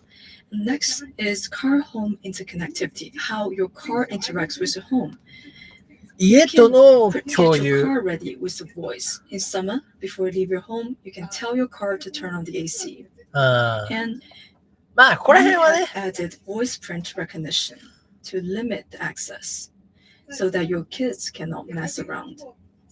In your car, through Wow. media, you can control your home smart devices. だからこのディスプレイから家の家電も全部コントロールできると。 When your doorbell rings, you す can ごい get スムーズにね。 notification with だから one click to get to the person 家の中のカメラの映 and 像 receive を your delivery. このディスプレイ When に you 映すことも drive でき into る your と。 compound, the home scenario is activated. Your home and car are connected seamlessly. だからここはやっぱファーウェ There are イ many としかで other きないわけですよ。 scenarios. まあ、Let's look at rear displays. GD もね、 It's just a 一応で Xiaomi きますけ tablet. ど、 But this is redesigned, repurposed for SU7. The 6S Pro, 3K high definition screen, empowered by Gen 2 Snapdragon processor. And there's a 3-pin location. And we have also あディ designed スプレイをこれ後ろに設置できるよと。 holder set. 2つ設置できるんですね。 I would like to tell you about the ecosystem. When the tablet is mounted, it is a part of the vehicle OS. The rear passenger can easily adjust the う front ん、だか seats, ら、その push it タブレ forward, ットを and the 設 rear 置すれ passenger ば、 can もう set その navigation, 何 destination, or add 空調システムとかナビゲーションとかに全部シームレスにつながるわけで when すよ。 listening to music. Both screens can sync lyrics, so it's great for シン karaoke. クロナイズするわけで We す have ね。 made 全部 a ね。 karaoke microphone. カラオケマイクロフォンも発売されますね。い When you や have ー、 your だ kids からね、 at やっ the ぱ、 back, そう、だからこうなると、リアのディスプレイとかいらなくなるわけですよ。 animations そうでしょ for kids. だって言ってみたらさ、リアのさ、モデル3のディスプレイなんてさ、あんなちっちゃい8インチでさ、あそこに設置するんだったらさ、これの方が絶対いいですよ。 Voice assistant, だからやっぱ、 one of the earliest voice assistants in China. いや Now we have これは monthly だ active から user ね over 100 million. シャオミーのスマホ持ってる人からすると、ちょっとやっぱり揺らぐだろう、こういうのは。 And let's look at how Xiaomi controls the car.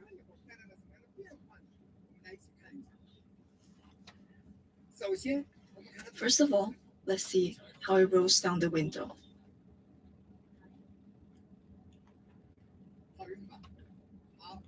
Pretty easy, right? Let's see how it controls the rear view mirror.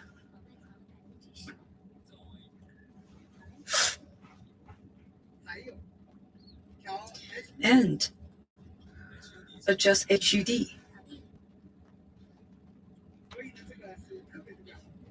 So there are great functions. Another fun function, when you drive past the parking lot toll booths, when everyone's fumbling to find their phone, you can have your QR code ready with a voice. A very useful function. うん。 Xiaomi is also good at giving you instruction about the car. If you don't know how to use the launch mode, you can just ask her.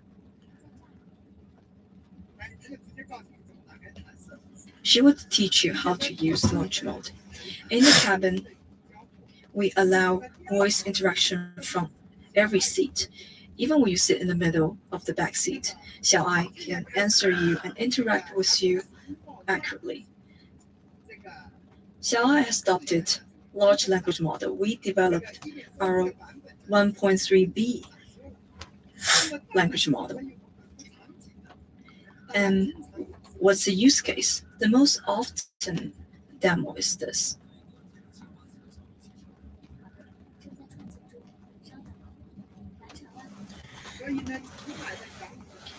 And once you buy SU7, you can paint this blue and white porcelain for your car. But why do we need this for driving? You can just do it on your phone. So we believe that the large language model need to be combined with the multi-modal sensing. It needs to understand the location, direction of the ま car, あ、ここら辺はまあいいんですけ and ど、 all the cameras need to be connected. And to engage in the large language model. ちょっとやっぱシティエーダスをそんなに早く出せるのかってところがちょっと不思議で To す give よ you ね。 another example, う when you're about to ん。 enter a tunnel, you can ask Xiaoai,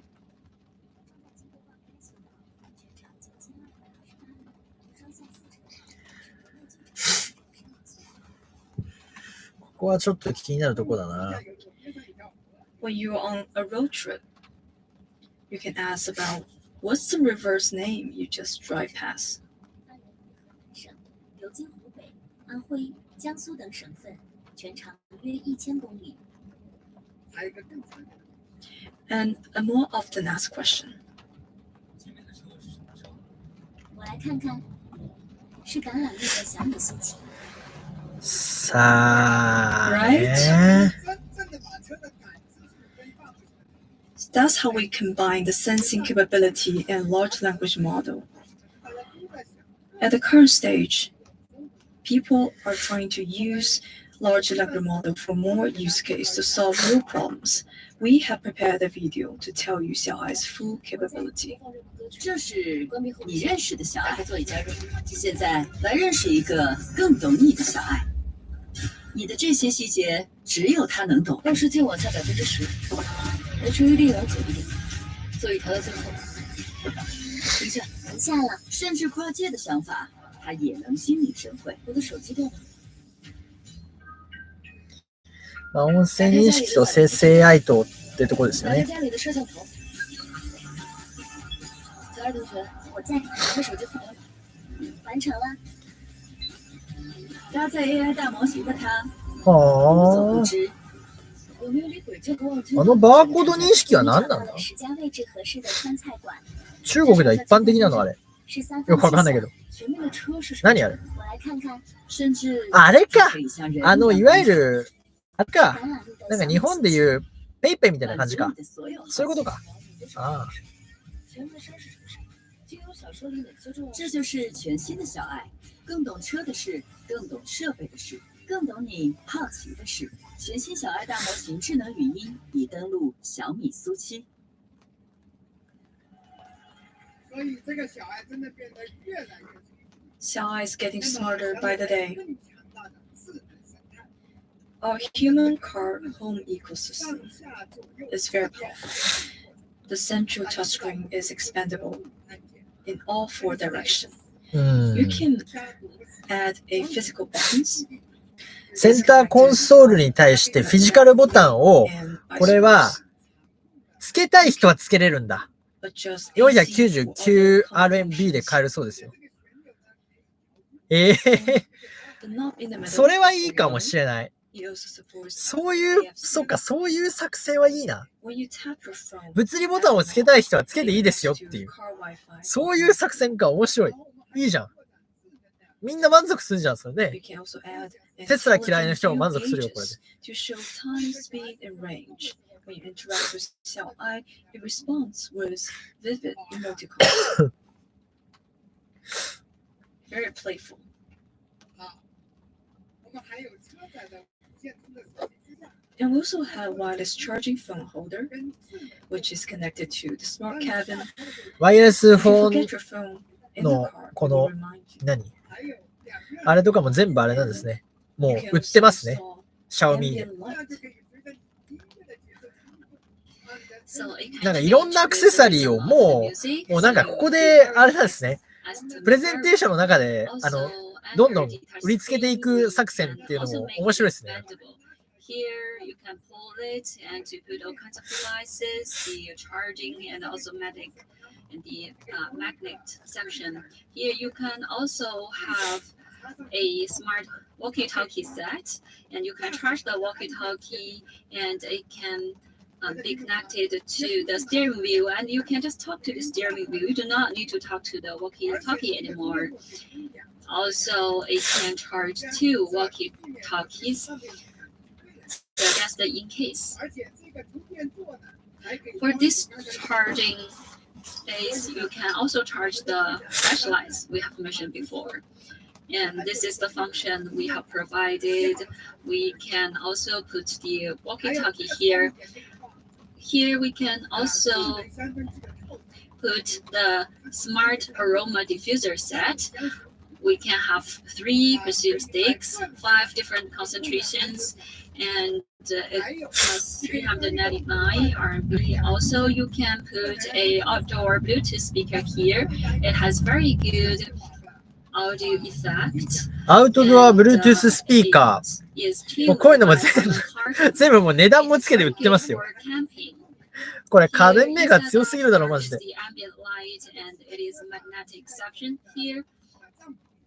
It can be fixed to the car or to your tent. We also have other car IoT equipment. I would like to give you a few まあ、カー IoT です For ね。 example, the child seat.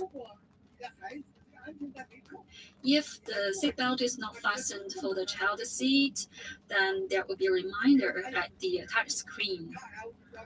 チャイルドシートも、これ、シートベルトつけてなかったら、ディスプレイにリマインダーが示されますよとか。まあ、カー IoT ですね。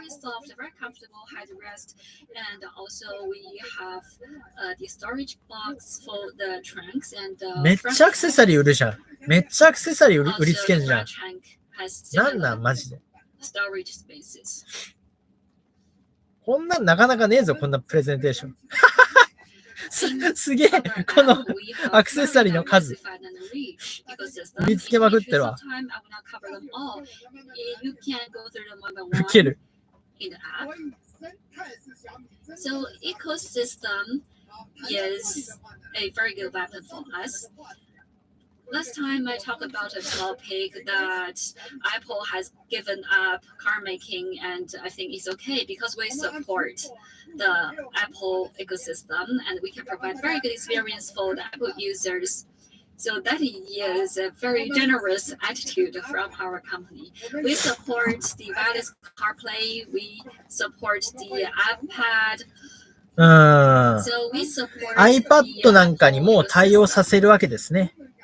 だからここら辺もうまいところですね。all the Apple users can feel the ecosystem. だから Apple ユーザーでもこの Xiaomi のエコシステムには入れますよっていうところですね。Ecosystem are our core competitiveness.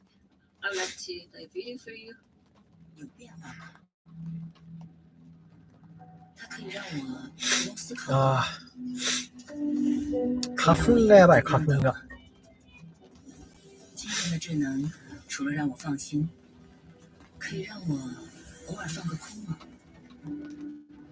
它可以实现每个人的想法吗？今天的智能，它可以想在我的前面吗？当我还在路上，它可以帮我安排好家里的一切吗？难住我的事，会难住它吗？いや、この狭い機械式駐車場の自動駐車はいいですね。感受它，探索它，这就是今天的智能吧。它回应我们的本能，让每个心意都自由奔流。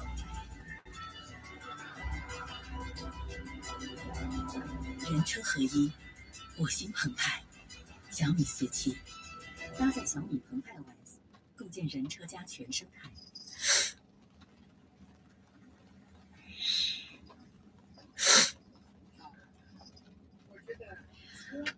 Okay, I think for a car, it needs to be of high quality. Safety is no trivial matter. Safety is above all.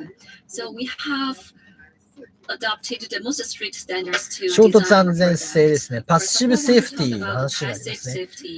We used the armored cage steel aluminum alloy body and Wow, high-tension steel and aluminum alloy have 高張力鋼 90.1% 使用ですね。high-tension steel has 2000 megapascals. 車両合成51000ニュートンですよ。And the car is very strong. The これはやばいっすよ。 rigidity of the car body has reached 51,000 Newton meters. It is very rigid. モデル3パフォーマンスが26000ニュートンぐらいなんで、旧式のですけどね。エアバッグも7つついてますね。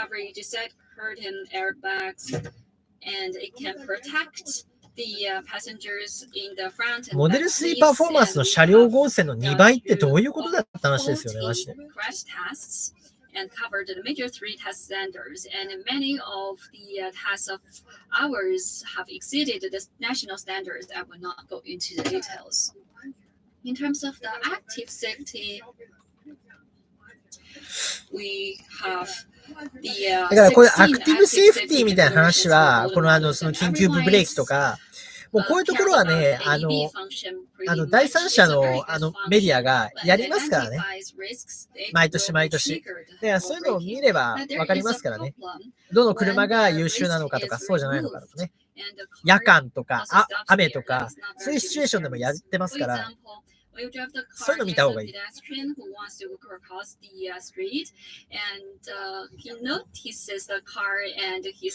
なんかさ、日本のメディアでもさ、こういうのやりゃいいのにね。なんでやらないんだろう、マジで。Upgraded that to the AV Pro is even smarter. So when it identifies a risk, it starts to decelerate. When the risk is removed, then it recovers the speed. I think this is a very practical function.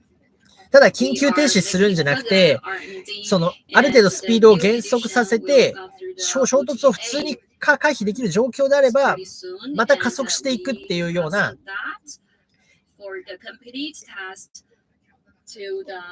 そういうような、よりハイエンドで、よりスムーズな安全性能も提供すると。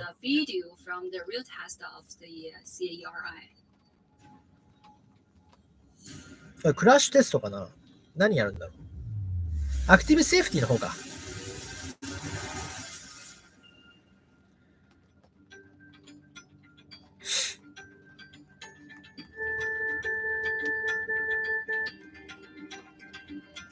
まあこういうのはね、ちょっとメーカーが出してるのはね、ちゃんと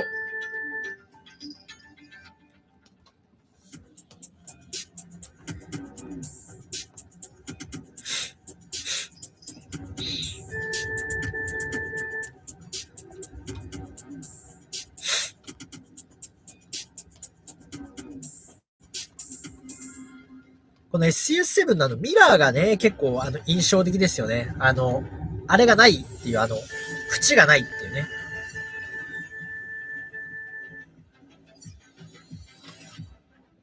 まあ時速100キロからぐらいだったら止まるよってことですね。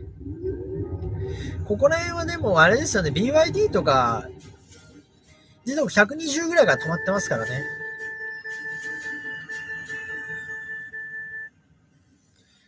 夜間で時速120キロから停止できるんだ。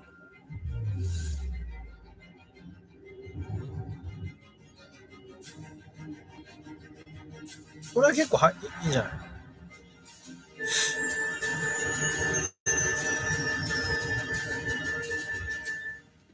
時速135キロから停止だ。緊急停止。これ結構リミット的にも高いんじゃない？ 135 は、135ってあったかな？これは結構いいかもしれない。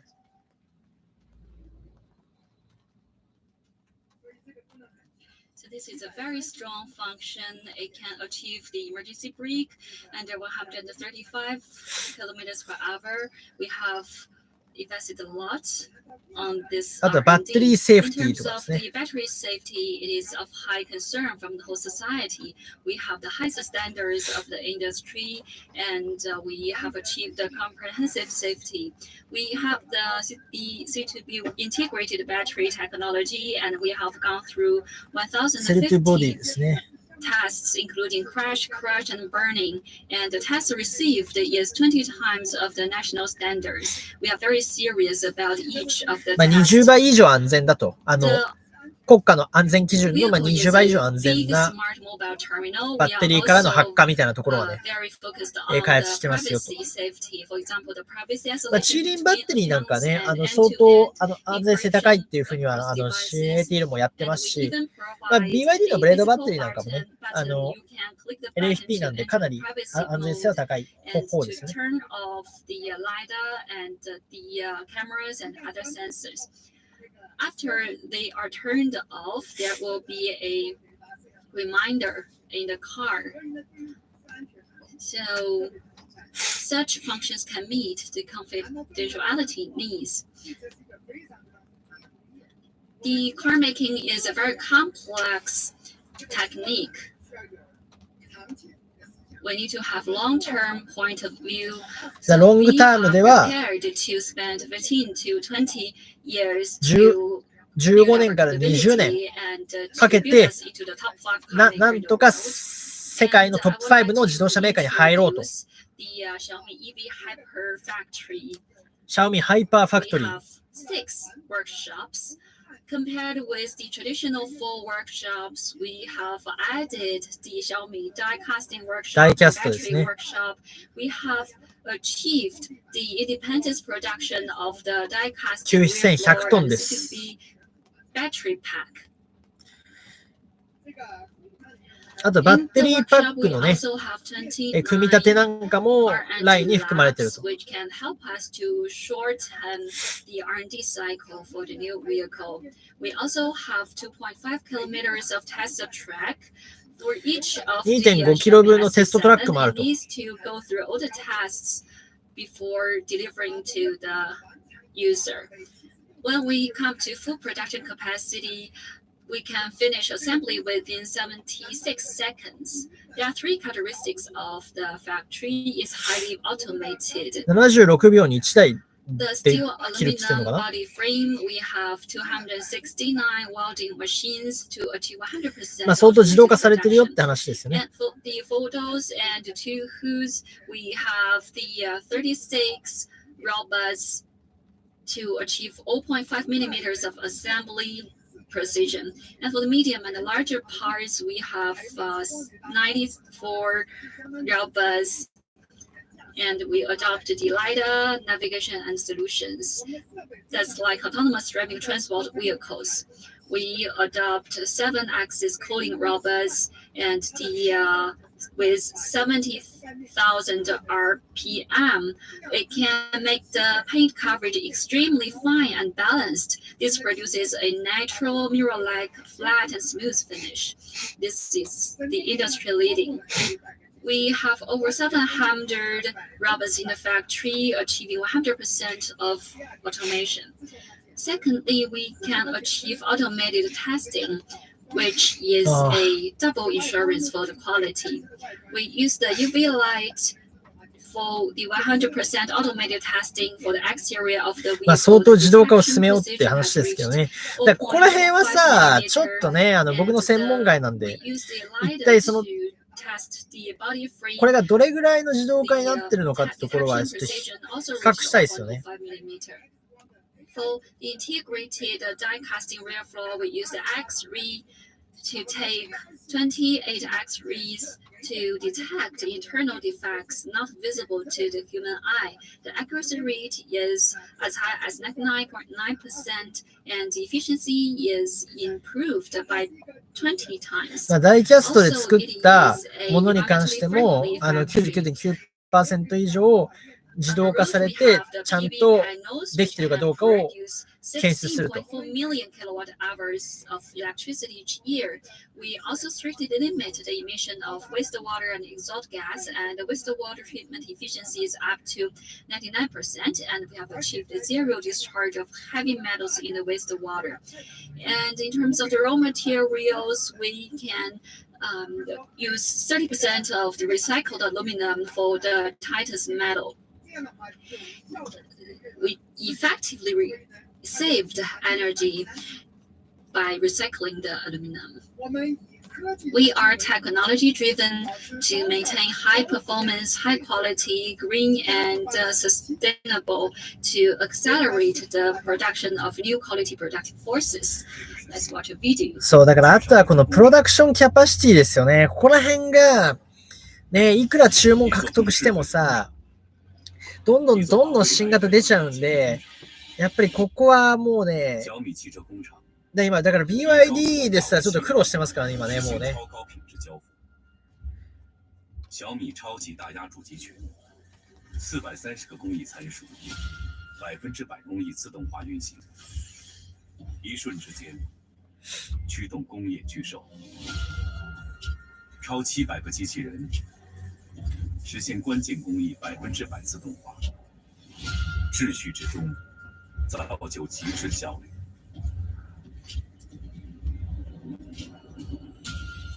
10种连接工艺，100%全自动组装车身骨架，创造超高强度车身。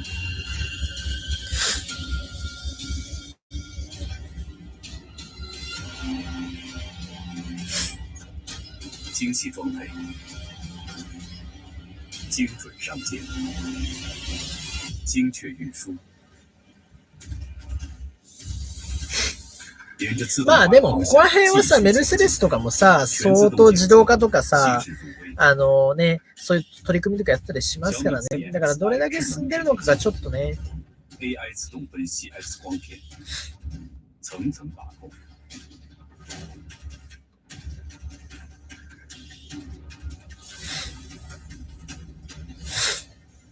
自动打磨、喷涂，漆面始终平整如一。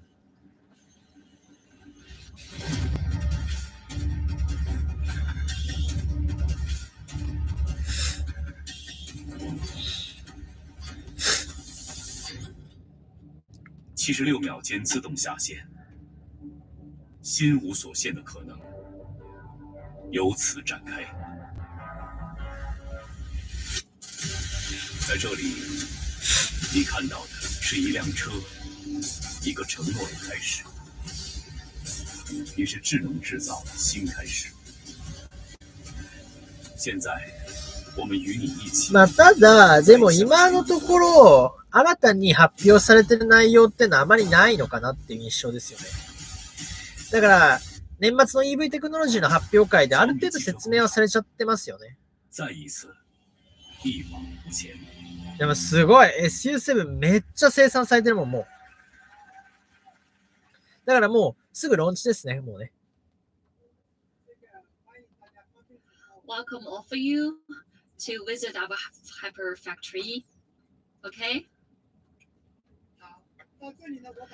Okay, now I have introduced the different aspects of the Xiaomi SU7. Then let's talk about the price. 来た！プライス！ I think many people are not quite familiar with the cost of making EV. And actually, I テスラ出しますよ。出しますよ。Actually, the cost is pretty high. It's very hard for us to get profit. For example, Tesla Model 3. I checked their data sheet last year. そう、これウェイボーでつぶやいてるんですよ。The balance sheet. The price is of 245,900 and 24万5900元で今発売してますけど、22万3000元で発売しちゃうと、これもう利益出ないと。ブレイクイーブンになっちゃうよと。だ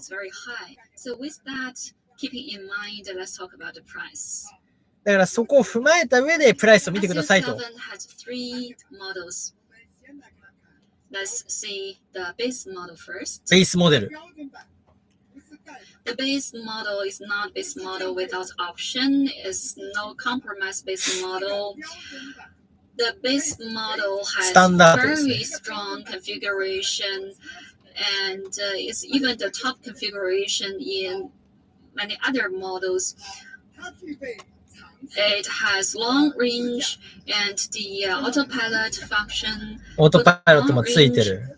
700キロの航続距離。Maybe it equals to the ultra long range in the other friends. 73.6 キロワットはブレードバッテリー19インチ、ミシュラン E プライマシ And ー。 it has 19-inch Michelin tire for all ブレードバッテ models, リーついてますから and, ね、 it しかし。 has で、15分で 73.6 350キロの充電 kilowatt-hour できるよ battery, と、 and it is 486ボルトシステムですと。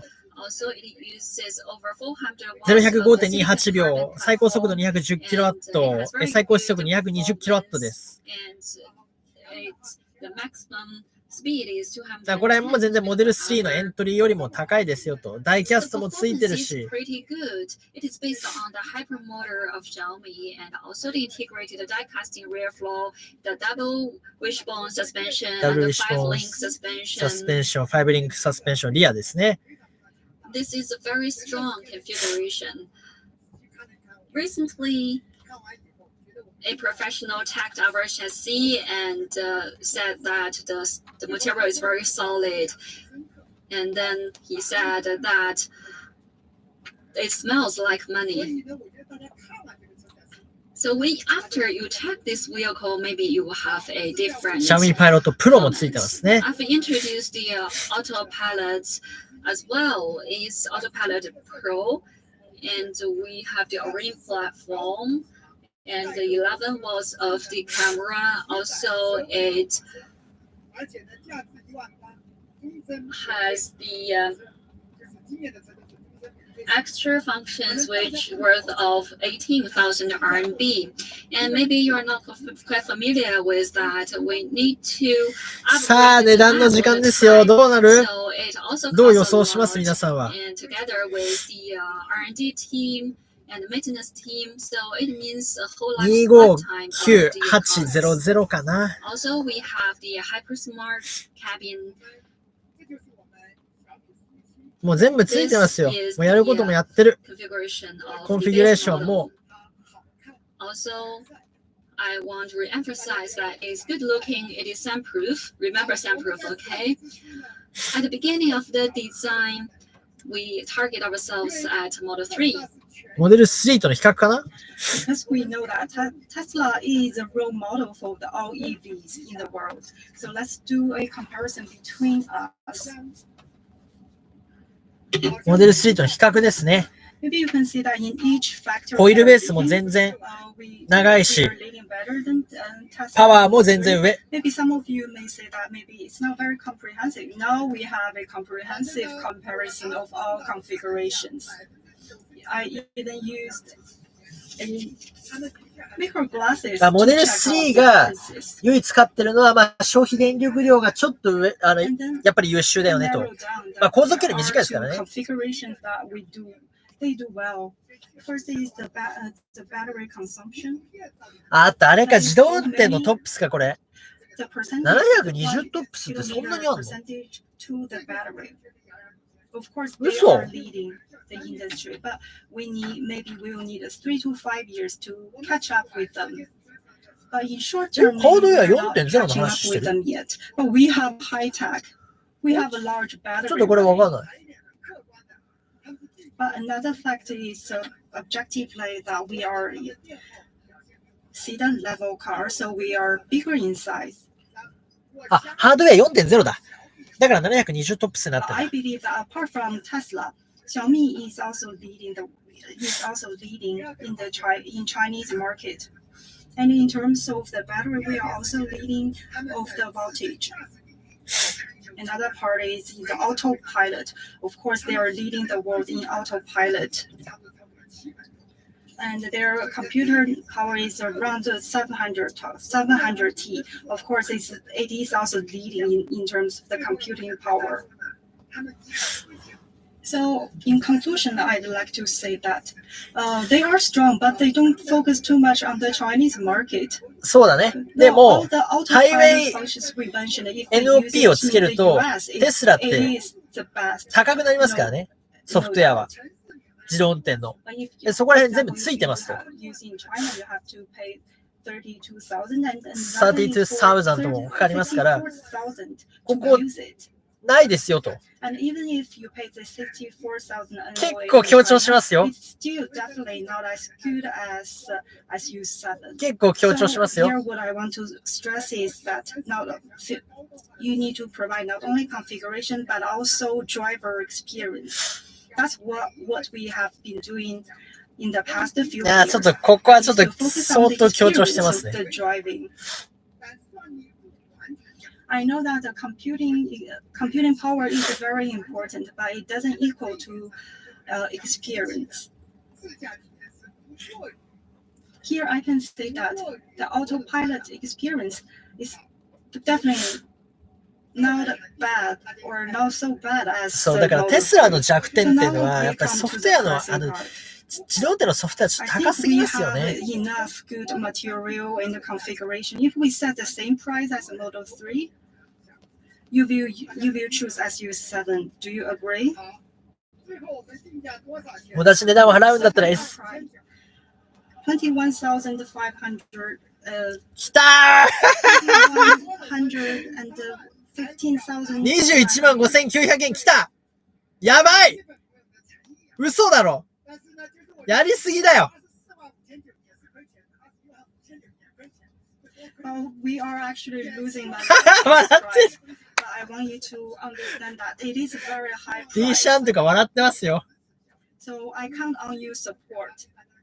We are using our actual. いやー、これはちょっと大きな勝負出たな。 I see some people are guessing the price on the internet. I don't know if you win. We actually started the price at say 7 o'clock, and then we reached a consensus at 8 o'clock. This is one of the shortest period for us to decide to make a decision. Here are some of the configuration, some of the accessories. For example, the fridge. 2000. おー、冷蔵庫 4.6 リッター2000元ですが、これも今注文すると4月30日まではフリー。25スピーカーもフリーです。4月30日まで。笑ってる。ウィリアム・リー大笑いしてますよ。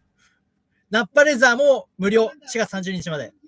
So that means from the fridge sound system speaker and a genuine leather, but the order has to be made before April the 18,000円かかるオートパイロットもこれも終身で無料だと。永久無料ですね。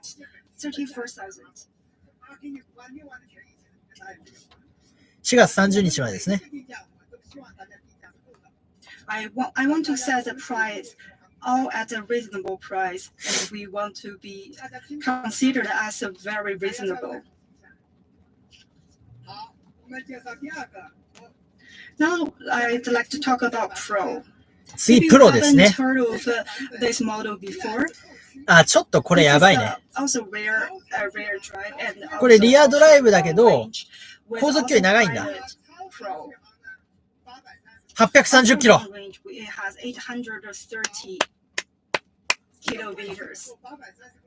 でもそう考えると AWD から20キロしか増えてない。だからこれ逆を言えば AWD の性能がめちゃめちゃ高いんですよ。航続距離830キロ。ロングレンジ RWD。これだってモデル3とかと一緒の値段設定になるでしょ、これ。絶対。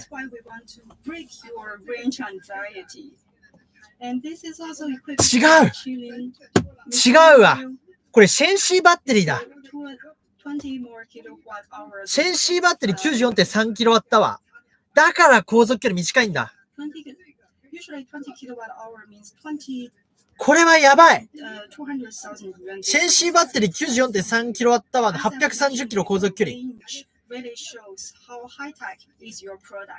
これやばい。だって充電超速いですよ、これ。LFP だけど。What we demonstrate here is a realistic range, because the calculated result not only shows what it runs, but also how the range is maintained. シャオミパイロットマックスついてるわ。Autopilot.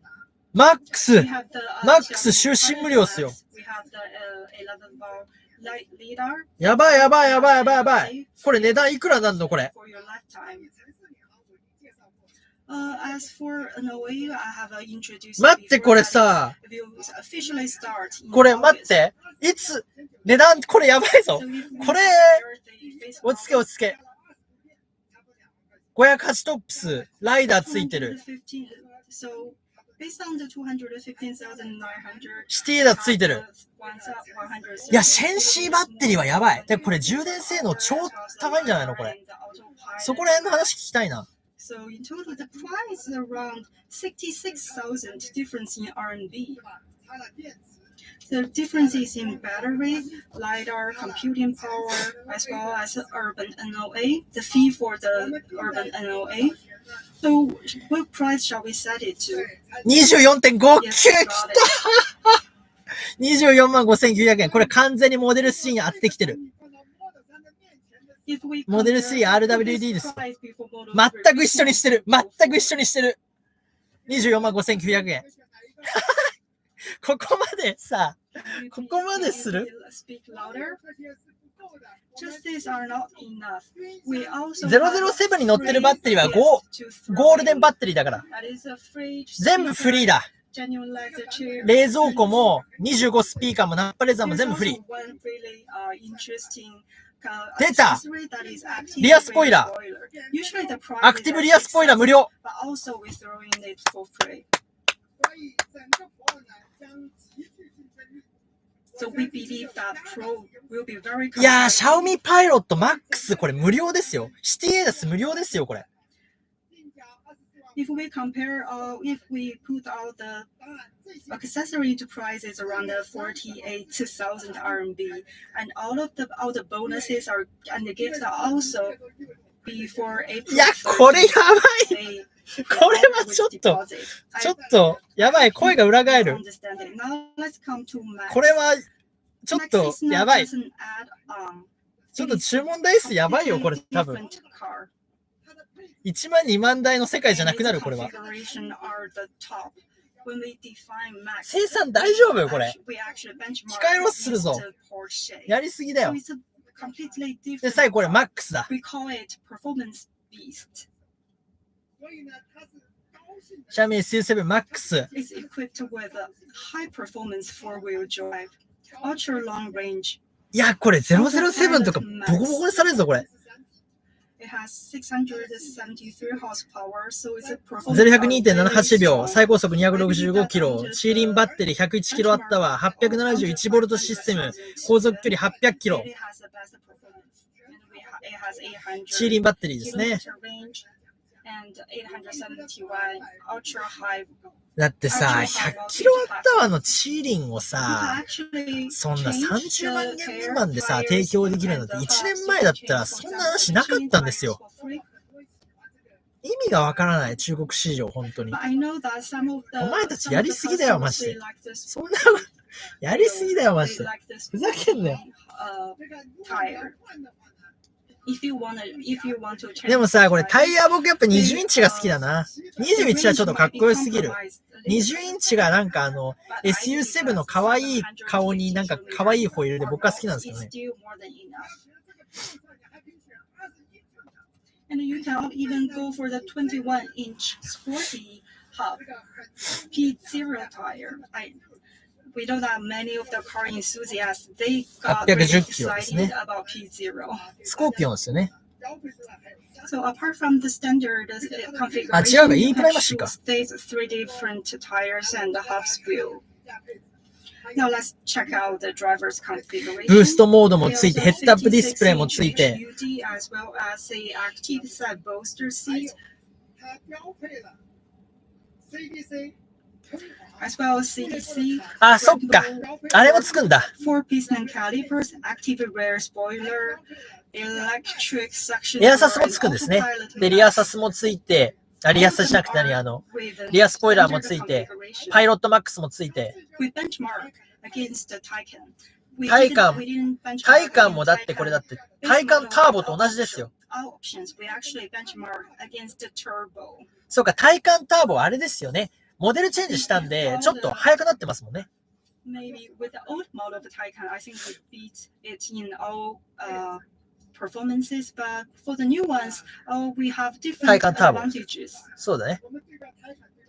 When we benchmark against the Taycan, I have to say the Porsche is really good in performances. There are definitely some differences or a lot of things for us to catch up with the Porsche これ Taycan. 299,900円とかにするんじゃないの？ Just やめろよ。 give us some time. それはやりすぎだ。 それはやりすぎ。やめよう。 I believe there are advantages and disadvantages. この比較。タイカンターボとの比較ですよ。タイカンターボ150万元ぐらいしますかね。3000万円ぐらいしますよ。 Three in all around performance, we will benchmark and compare. But I think in terms of the ecosystem, そう、105キロワットはなってるんですよ。タイカン、そうそうそう、アップデートされてるんで、ね。So for a performance beast like Max, because they are really strong, I think within the scale of the 200,000, we don't have any enemies. いやーでもさ、SU7 も軽いな。2.2 トンだもん。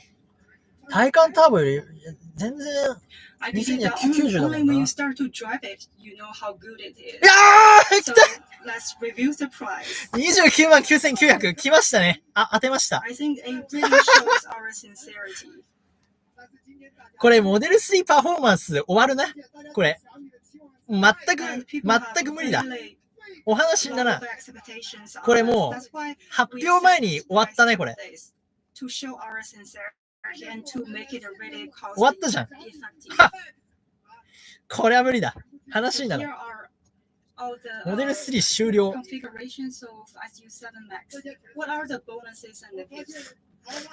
おー、ミシュランパイロットスポーツ EV 無料じゃん。ナッパレーザーの冷蔵庫も。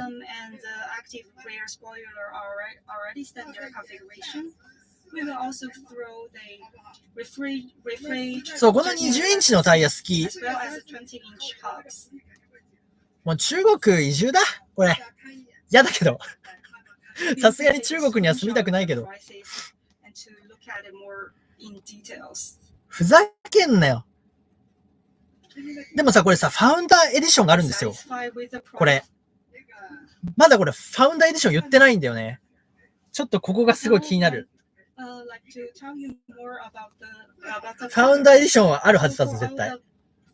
なんでまだ言わないんだろう。ちょっと嫌な予感がしてきた。やめろよ。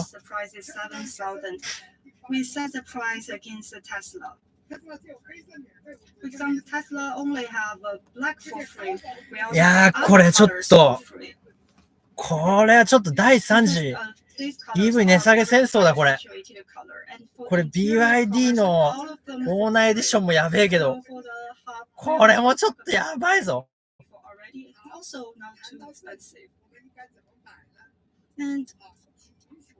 So how you wanna buy the car then? Because I know some of our colleagues, also fans or customers do not so well. So first, you can download Xiaomi Ev app or open the WeChat Mini app. Now you can choose the configuration and put in the shopping list. マックスでさ、610万とか620万ぐらいですよ。This order has a 7-day grace period, so you're able to return it with. さあ、これ明日、これ多分24時間注文量とか出てきますよ、これ。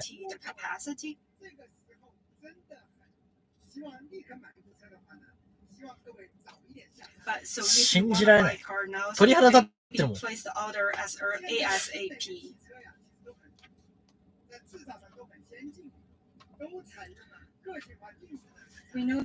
さあ、これ、さあ、問題は生産だな。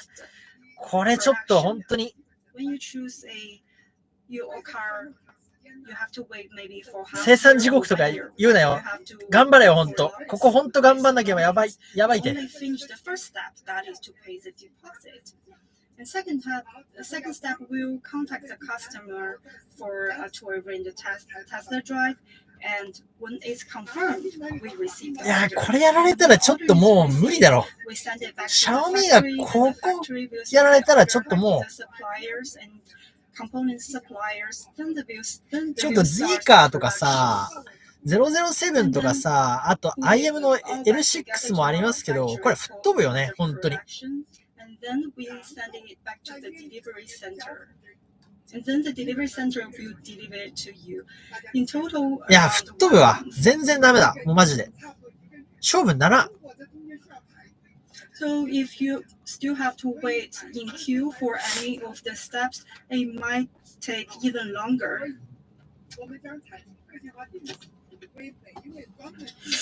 So we'll customize each car for you. And 4月から標準とマックス。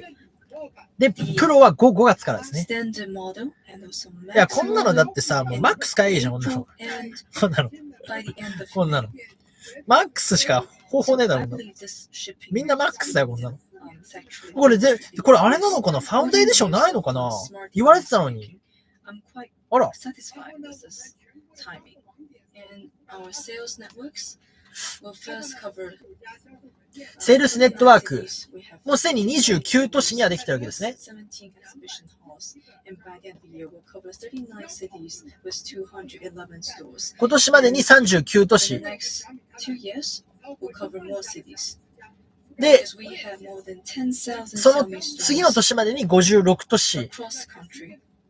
ですね。 So once we're up and running, we'll quickly roll out more stores. いや、これ、ティア1、ティア2、やばいよ、これ。 We'll start マジで。 production. 3 years ago, when we made the official announcement, we want to make a good car, to make a dream car. This is our goal. We're very grateful. いやー、2158はちょっとな。 The last 3 years. これは、ちょっと、 Designed と a fundus edition for them. ファウンドエディション。来た。ファウンドエディションだ。 So first of all, おー、いやもう絶対ファウンドエディション買うでしょ、こんなの。だって、この車いくらすると思ってんだ、チキショー。ふざけんなよ、マジで。この車いくらすると思ってんだよ。買わねえよ、モデル Y なんて。ふざけんなよ、マジで。ふざけん。もう本当になんか笑っちゃう、マジで。 is a zero ふざけんなよ、マジで。この車いくらだと思ってんだよ、マジで。 What is this いい加減にしろよ。 And also, いや、こう考えて笑ってきますよね、本当に。 with my 俺は一体何にこんなお金を使ってるんだっていう。 Besides that, we also upgrade the rear view mirror to いやー、えぐいなー、マジで。 obviously this is for ファウンドエディション、ちょっとファウンドエディション買う。 The price for Founders Edition is exactly the same with the standard model and the max model. え So only 5,000 available. ?Only 1000 available だ。もうこんなん早く注文した方がいいよ。 Stress that 早く注文しないとなくなっちゃうよ、これ。 our フ samples. ァウンダ So you cannot really change the configuration. Once you make the order, it will be locked. So please make sure you check everything ー。あ before you あ、 place も the う、order. コンフィギュレーションを一回注文かけちゃったらもうロックしちゃうから、変更できないからちゃんと確認してくださいよ。 So if ああ、 you're not こんなの、 a diehard Xiaomi fan, これは、 please think twice. So how to buy this Founders Edition? Download the app and 22時からなんだ。 3,000だから deposit もう、at 10 p.m. ポチらないと。 Once the payment's made, your order will be locked. will be locked。そうなんだ。 And the delivery will start on April 3rd. 4月3日から納車開始だ。早い早い Our delivery and 早すぎる。 sales team will first cover 29 cities. they're well trained, やっぱさすがだね。 I still have some も concerns. う、もうね、今の中 Their 国は service might not be もう perfect. 発表してから発売まで時間が、発売っていうか、納車まで時間が空くと、もうダメだから、もう、ここはもう間髪入れず納車をしないと。 So that we can be ready for the mass delivery. So thank you all the Xiaomi fans. The Fundus edition is prepared for you to test our service system and to improve our service. So all feedbacks are welcome. ちょっと、We'll try our best to improve, to prepare for the mass delivery at the end of April. もうちょっとこれ1週間ぐらい、ちょっとこれもうダメですね、多分。も So う、 our launch あれ is が。 about to close, but we have もうネッ more ト上、 products for you. Last time, ウェイボーとかどうなってんの？ I uploaded a video with me in the uniform of the factory, and people love it. So I actually sell all 800 of them. And a model car made appearance at the Spring Festival Gala. People love this. We bought more than 100 of them. It's around 1,500 each. Well, in China, it's usually priced at 799 and 999. I didn't know why this is so expensive. I didn't know that it's 100% handmade. It's very costly to make. And I spent 3 months to push them. And actually, I spent 6 months to have this ready. Now they're ready for mass production. So it's set at 499. Very well made car model. If you look あ、 at カーモデル you can buy 499ユアンから。ね、これ欲しい欲しい欲しい。ちょっと中国住んでる人いたらちょっとたくさん買って、たくさん買って。俺に分けてマジで。カーモデルで我慢するから。 Love orange, elegant mineral gray, meteor blue, and verdant green. いや And we also have premium accessories. これは that ちょっ goes with と。 this. And I've attended 5 to 10 meetings for each product, and I use all of them. これさ、4月からのさ、 The てかもう series called Xiaomi Life. 今日からだけど、これ注文動向、これもうすごい変わるぞ、これ。やばいぞ。マジでやばいぞ、マジで。やばいしか言ってねえ。やべえ。It comes in これはちょっと、 very pretty color. ちょっとゲームチェンジ Stainless mug. っていう言葉が And secondly, 大げさじゃないぞ。 baseball hat. いや、これ中国市場のさ、これマーケットの動向、これで変わっちゃうよ、完全に。 And in the last 14 years, we launched more than 10 baseball hats. And this one is the best. これね、実は、ルクシード S7 って僕前紹介しました。これファーウェイですけど、S7 は、これチェリーと組んでるんですよね、ファーウェイと。このチェリーが They're all 全然生産できてないんですよ。だからめちゃめちゃ注文入ってるんですけど、結局、今生産できずに、 Please have a look in your vehicle. 結局、月間1000台も売れてないんですよ。で、これは人気がないんじゃなくて、生産ができてないだけの話なんですよね。で、それでようやく、ちゃんと、その、S7 用の生産ラインを作って、もう今から生産がランプアップしてるんですよ。ちょうど。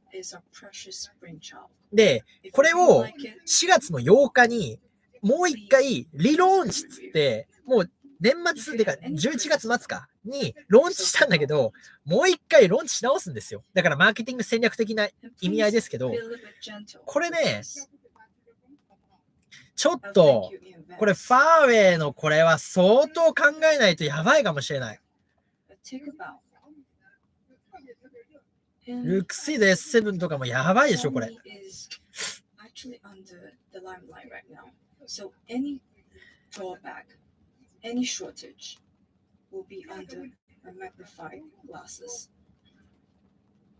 And many ask me, Who is Xiaomi SU7's target audience?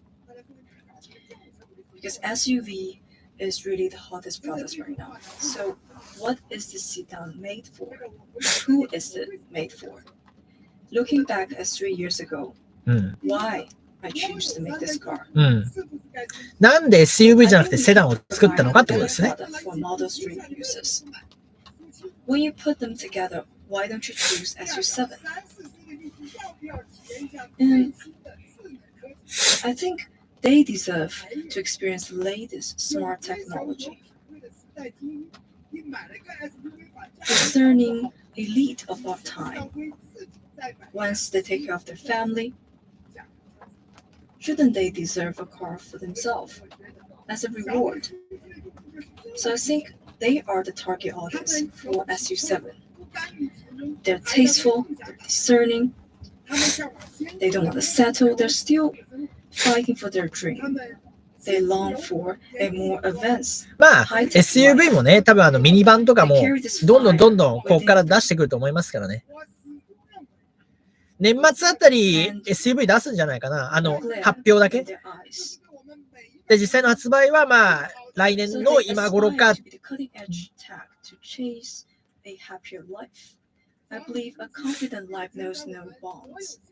もうでも SU7 だけでちょっともう1年ぐらいはもう手一杯だなこれ。SU7 is the dream car we built in the last 3 years. On behalf of everyone at Xiaomi, I'd like to thank all of you.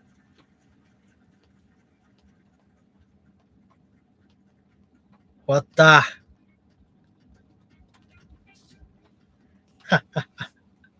終わりましたね、皆さん。やってしまいました。やりすぎです。ちょっと勝手に高野菜というところでちょっと30分ぐらいくっちゃべっていきたいと思いますけれども。ですね、皆さんはどう見ましたかね。はいはいはい。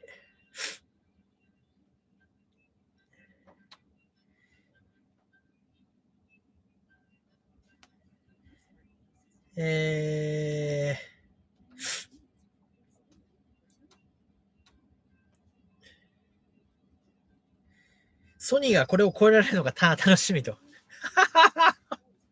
ソニーね、みたいな。厳しそうだね、これもう。片側5センチの隙間さえあれば駐車できるって言ってましたと。はい。で、値段設定ですね。21.59 ですね。日本で売れてるワット3より安い。日本に来たら540万。だからね、利益率とか今言ってる場合じゃないんですよ。よく言うじゃないですか。特にね、テスラとか、ね、応援してる人とかだと、利益率がって言いますけど、今、利益を争ってる場合じゃないんですよ。何度も言いますけど、今はもう、淘汰の時代なんです、今、ここは。ここで淘汰されたら負けなんですよ。で、淘汰をされないためには、もうとにかく利幅を下げて、何としてでもシェアを確保することなんです。シェアを確保することが、結局、最後勝つか負けるかを決めるんですよ。だからね、利益率とか言ってる場合じゃないんですよね。だからそういう意味では、シャオミっていうのは、オートビジネスだけやってるわけじゃないですから、他のビジネス、だから家電とかスマホのビジネスがありますから、ここら辺で全部総合して、別にシャオミやっていけばいいだけの話ですからね。とにかく今はシェアを取って、特に中国市場はもうとにかくシェアを取って、ブランド価値を高めないと、もうすぐ淘汰されていきますから、特にだってさ、バーティカルインテグレーションとかで、とにかく BYD とかは、もうコストをもう下げるでやってますからね。ああいうような規模を達す。だって、もう年間300万台ですよ。ああいうようなメーカーに勝つためには、追いつくためには、やっぱりですね、とにかく、別で稼いだものを、自動車にもう突っ込むしかないわけですよ。だからね、利益とかね、もうそんなこと言ってる場合じゃないんですよ。そんなこと言っても意味がないんです。で、これちょっとさっき言いましたけど、ズイカ007に乗ってたバッテリーっていうのは、これはゴールデンバッテリーで、ズイカ独自内製です。てか、GD 独自内製なので、これとは違います。75.6kWhです。で、それとは別に、ズイカは Z が001に対してシェンシーバッテリーとチーリン乗っけてます。あっちの001には 95kWh のシェンシーですね。で、100kWh のチーリンです。で、こっちの SU7 のはごめんなさい、忘れした 93.7?93.7? ちょっと忘れちゃったけど、のシェンシーと 101kWh のチーリンですね。そっか。だからそこはやっぱりコストの兼ね合いですね。やっぱそう、だからね、チーリンバッテリーって、実はこれ、ちょうど1年前から納車が始まってるんですよ。どこで納車が始まったかというと、Zeekr 009なんですね。あれの 140kWh バッテリーってのに、初めてチーリンが使われたんですよ。で、今でも、その当時の値段設定は58万8000元からなんですね。Zeekr 009のチーリンはね。で、Zeekr 001にも乗ったんですよ。140kWh チーリンが。あの時もスタートは40万元ぐらいからスタートしてます。で、もうその当時から言われていたことは、とにかくチーリンバッテリーっていうのは、そういう40万元ぐらいの EV に対して搭載するようなハイエンドなバッテリーですよと。なので CATL はまた別個に M3P バッテリーっていうのを作ってるわけじゃないですか。で、M3P とかだともうちょっとコストを抑えられるしね。LFP だから。で、そういうマス向けのは、M3P。で、ハイエンドがチーリンって言ってるわけじゃないですか。それが今、蓋を開けてみたらさ、もう 29.9 万元の、しかもさ、101kWh で、0-102.78 秒で、なんか、もうちょっとわかんない。なんか、で、15分で510キロ分航続距離回復できてみたいな。これで 29.9 万元ですよ。ちょっと、29.99 か。てか、当てちゃったけど、マジで。そう。で、しかもそうそうそう。で、プログレードもドンピシャでやっぱモデル3に合わせてくるって思ったらやっぱそうなりましたけど、いやー、ちょっとここまで下げるとは思わなかったな。21.58 で、なんで、あれだけモデル3の RWD って言ってたかっていうと、実は中国市場のモデル3の販売の9割はスタンダードレンジなんですよ。RWD なんです。日本だともうちょっと多分割合変わってくると思うんですけど、ロングレンジとかね。で、特に補助金が増えましたから、日本では。多分ロングレンジ買われる方もいらっしゃると思いますけども、これですね、中国ではもう RWD なんです。モデル3を買うのはみんな RWD。もうほとんどパフォーマンスなんで買わないんですよ、みんな。で、その観点で言うと、この RWD に対してガチンコでぶつけてくる。しかもプログレードであれですから、830キロの航続距離ですよ。モデル3 RWD600 キロですからね。勝負ならんぞ、これマジで。いやー、これ Zeekr 007とか吹っ飛ぶな、これマジで。ダメだな。しかも IM モーターの L6 とかもさ、まださ、発表前だけどさ、もうこれブランド的に勝てないでしょ、これだって。いくら固体電池とかさ、そういうマーケティングやってもさ、ちょっと、シャオミの前にはちょっとお話にならんぞ、これ。ほんと全部ぶっ壊されましたね。だからちょっとX ペンとか今 P7 とかさ、結構もうモデルチェンジ、古いですから、もうしょうがないんだけど、もうね、ちょっと勝負にならないし、いや、これさ、相当食われるな、マジで。いやー、これちょっとすごい気になる。てかもう、あれですよ、今日からの注文動向とか、多分、まあ、これですね、なんか私に定期的に情報を送ってくださる、中国の、有名、自動車ブロガーみたいな人がいるんですけど、その人は結構定期的に、ディーラーに対して、注文動向の、アンケート調査みたいなのを毎週というか、やってるんですよ、定期的に。で、その情報とか上がってきますから、まあ、だいたい72時間レポートとか、あとはね、半月ごとの販売レポートみたいなのやりますから、もうこれ如実に出てきますよ、これ。まず注目は、これ、注文がスタートして24時間とか、だいたいそれでみんな言いますから、これがどれぐらいになってるかですよね、本当に。まずその台数が気になるし、で、実際に72時間レポートとか出てきたときに、どれだけの注文動向になってるのか、そして競合にどの車種をだから SU7 こう購入する人間が、どこに、競合性できて、で、何を選ぶのかってところですよね。まあ、Zika007 もちろん入ってくるだろうし、だからそれを言うとやっぱ BYD とかは入ってこないですよね。まあ、シールとかハンはでもやっぱりね、ちょっとやっぱもしトラディショナルな人が買いますから、特にティア1、ティア2でもう本当に、最新のテック EV 買いたいっていう人はやっぱモデル3になりますよ。だからこれモデル3がどこまでプレッシャーかかってくるかですよね。しかもだってモデル Y なんてさ、むしろ値上げしますよとか4月1日から言ってるわけじゃないですか。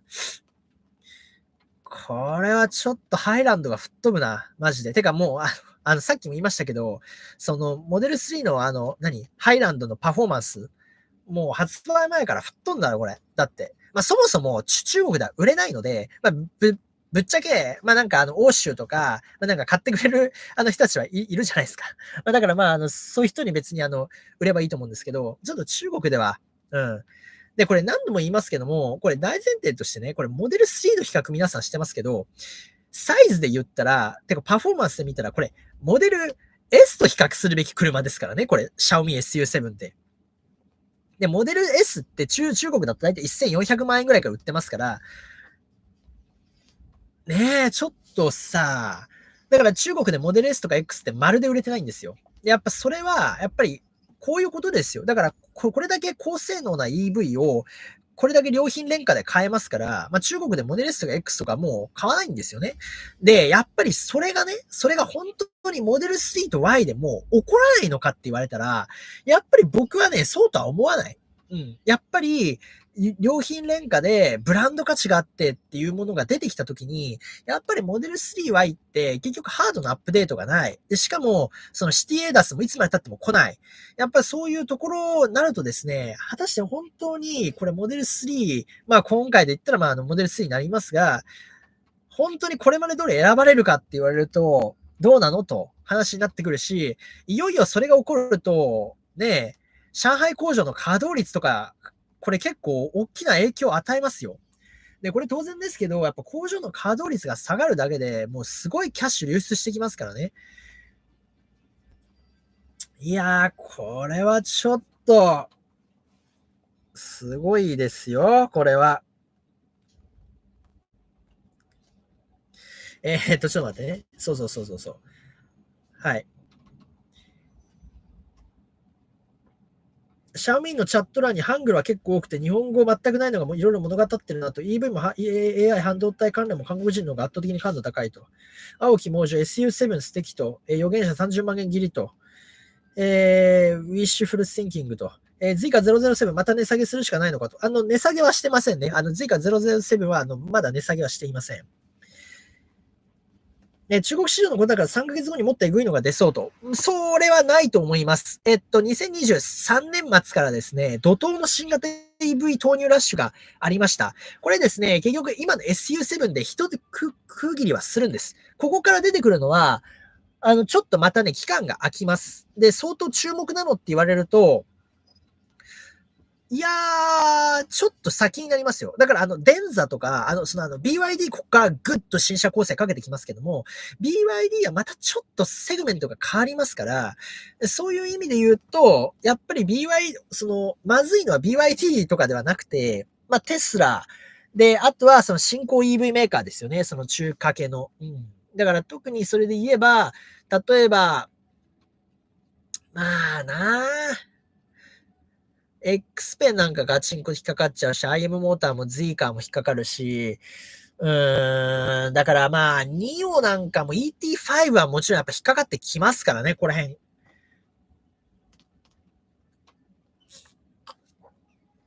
これはちょっと、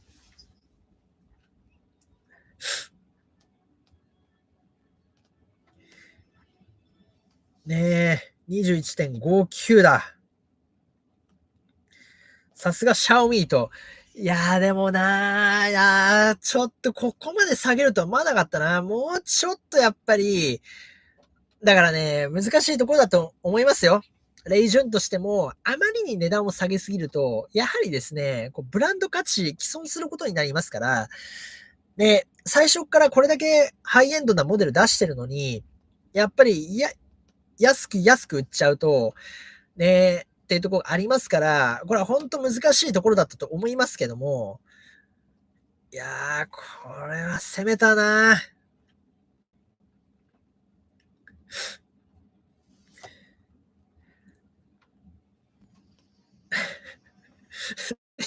みんななんでそのなんかソニーのアフィーラのことをさ、なんか終了とかさ、かわいそうじゃん。ちょっともうちょっとさ、ちょっと応援してあげてよって。あれ、アフィーラって結局いつ出るの？あれ2025年末か。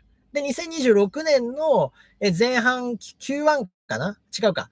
ヘッド1か。ハーフ1か。ハーフ1で日本。でアメリカが、ハーフ2、2025年ですよね。だから、アフィーラがだってまだあと1年半ですもんね。あと1年半か。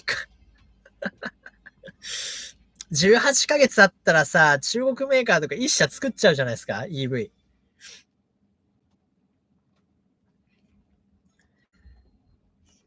いやー、残酷な戦いなんですよ、本当に。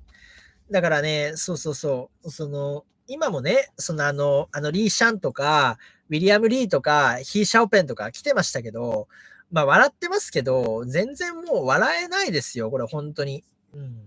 だから、例えば今日の動画で僕出してますから、皆さん、後でね、これありますけど、ちゃんと見てね、見て帰ってね、今日の動画ちゃんと出してますからね、タイの、バンコク国際モーターショーの、話やってますけど、X ペン、あと、Z カー、あとなんか、ハイパーブランドとか、GSE アイオンのね、とかね、あとBYD もデンザとか、投入しますよ。タイ市場にね。だからやっぱりですね、プレッシャーかかっているブランドはですね、とにかく中国だけじゃない活路っていうのも同時に見出していかないと、やはりですね、結局ファーウェイ、そしてシャオミー、やっぱこういうですね、強力なプレイヤーってやっぱブランド価値が強いから、本当にこれはね、今から45分後注文すると4月3日納車ですよと。だから問題はこれが一体どこもその生産キャパシティっていうのがすごい気になる。本当に。生産キャパシティですよね。まあ、そこは多分相当、それをちゃんとやった上で、多分やってますから、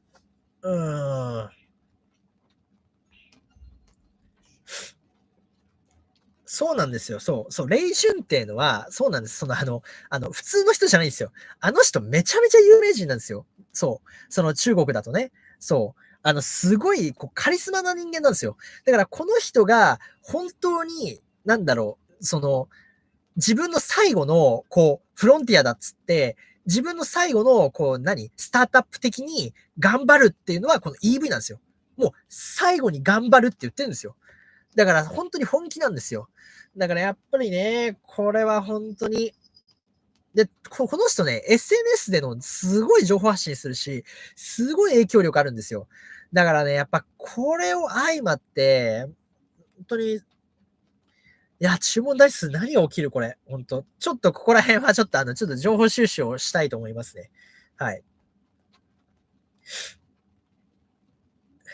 日本に来たら100万っておそらく政府から規制かけると思う。はい。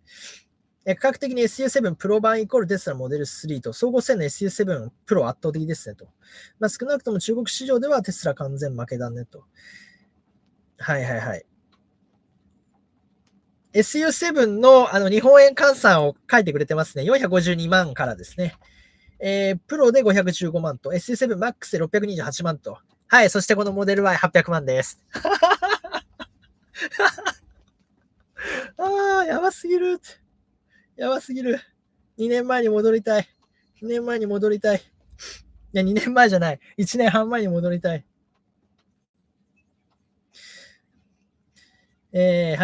アフターサービスどうなるかなと。もう、29都市に、かけると、言ってますから、ここら辺はね、当然ですけど、どんどんこれランプアップしていくということになりますね。だから、これはもう、EV スタートアップとかとね、全く同じ流れということになりますけども、やはりですね、キャッシュフロー的にはやっぱり、シャオミっていうのは相当パワーがありますから、やっぱこの辺考えるとですね、どんどん、まあ、充電器もそうですけども、どんどん、セールスネットワークだったりですね、アフターサービスのところはどんどん増えていくと、まあ、いうことになりますので、まあ、そこら辺はね、そんなに問題視する必要は全くないと思います。まあ、というところで、はい。これはすごいですね。2158か。いやー、2299って来たら、本当にやべえな、この会社とか思ってましたけど、それをさらに下回ってしまったか。まあでもやっぱり、そのレイジュンも今回のそのプレゼンテーションで言ってますけど、やっぱ相当やっぱモデル3っていうのをやっぱ意識しないと、なかなかにやっぱりこれは、その中国っていう意味ではね、やっぱそのテスラのやっぱブランドっていうのもやっぱり強いですから、やっぱこのブランドに勝つためにはもう、やっぱり値段で勝負するということですよね。だから本当に勝負してきたという形になると思います。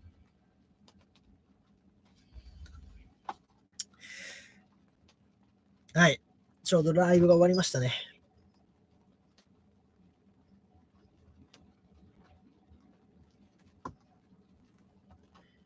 まだ2万回しかこれ、グローバルの YouTube で再生されてないですけど、これね、これ面白いですよ。これね、ウェイボーの再生回数、ライブの再生回数って結構指標になるんですよ。だいたいですね、やばい。ちょっと待って。今何万回再生されてる？どこ行ったおい。シャオミオートどこ行った？ちょっと待ってね。これはちょっと重要なんですよ。これのライブ配信で何万回再生されてるかってね、結構その新車の EV の発表会って結構指標になるんですよ。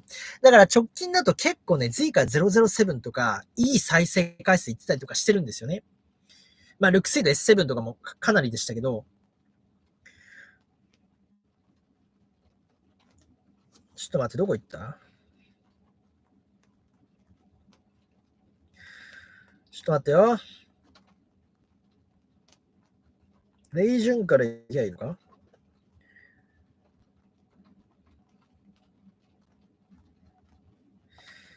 いや、これ4月30日前にこれもう納車させた方がいいよ、これマジで。もう中国に行ったらもう即買いだよ、これはほんと。どう考えても即買いだろ、こんなの。マックスだ、マックス。ファウンダーエディション。ファウンダーエディション。あれちょっと待ってよ、どこ行った？ないの？だからあとは、そのシェンシーバッテリーの充電性能とかすごい気になるな。今回発表されてなかったもんね。シェンシーに関しては。あんまり言ってなかったでしょ。そこがよくわかんないですよね。なんかもうちょっとちゃんと言ってほしかったな、そこら辺の充電性能とかすごい気になるわ。どこ行った？ちょっと待って。これね、結構重要なんですよ。これの再生回数を見ると、結構ね、いろいろと分かってくるんですよ。いや。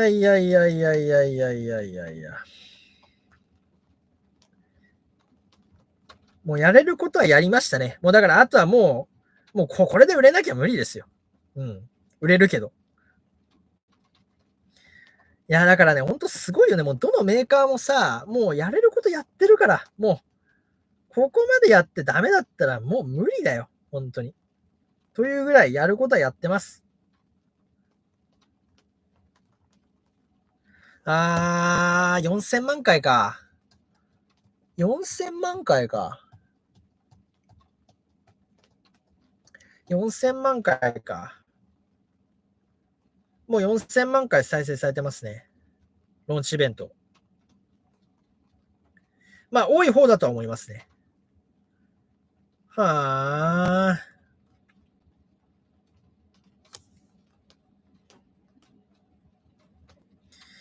まあ、という感じですね。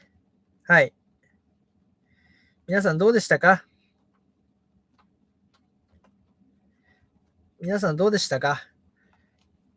というところで、まあ、僕ずっと言ってましたよね、このチャンネルでね。まあさ、日本人はさ、もうこんなの全然興味ないでしょ？そう。だって僕こんな興奮してるけどさ、こんな興奮してる日本人なんてそんないないでしょ？悲しいことだけど。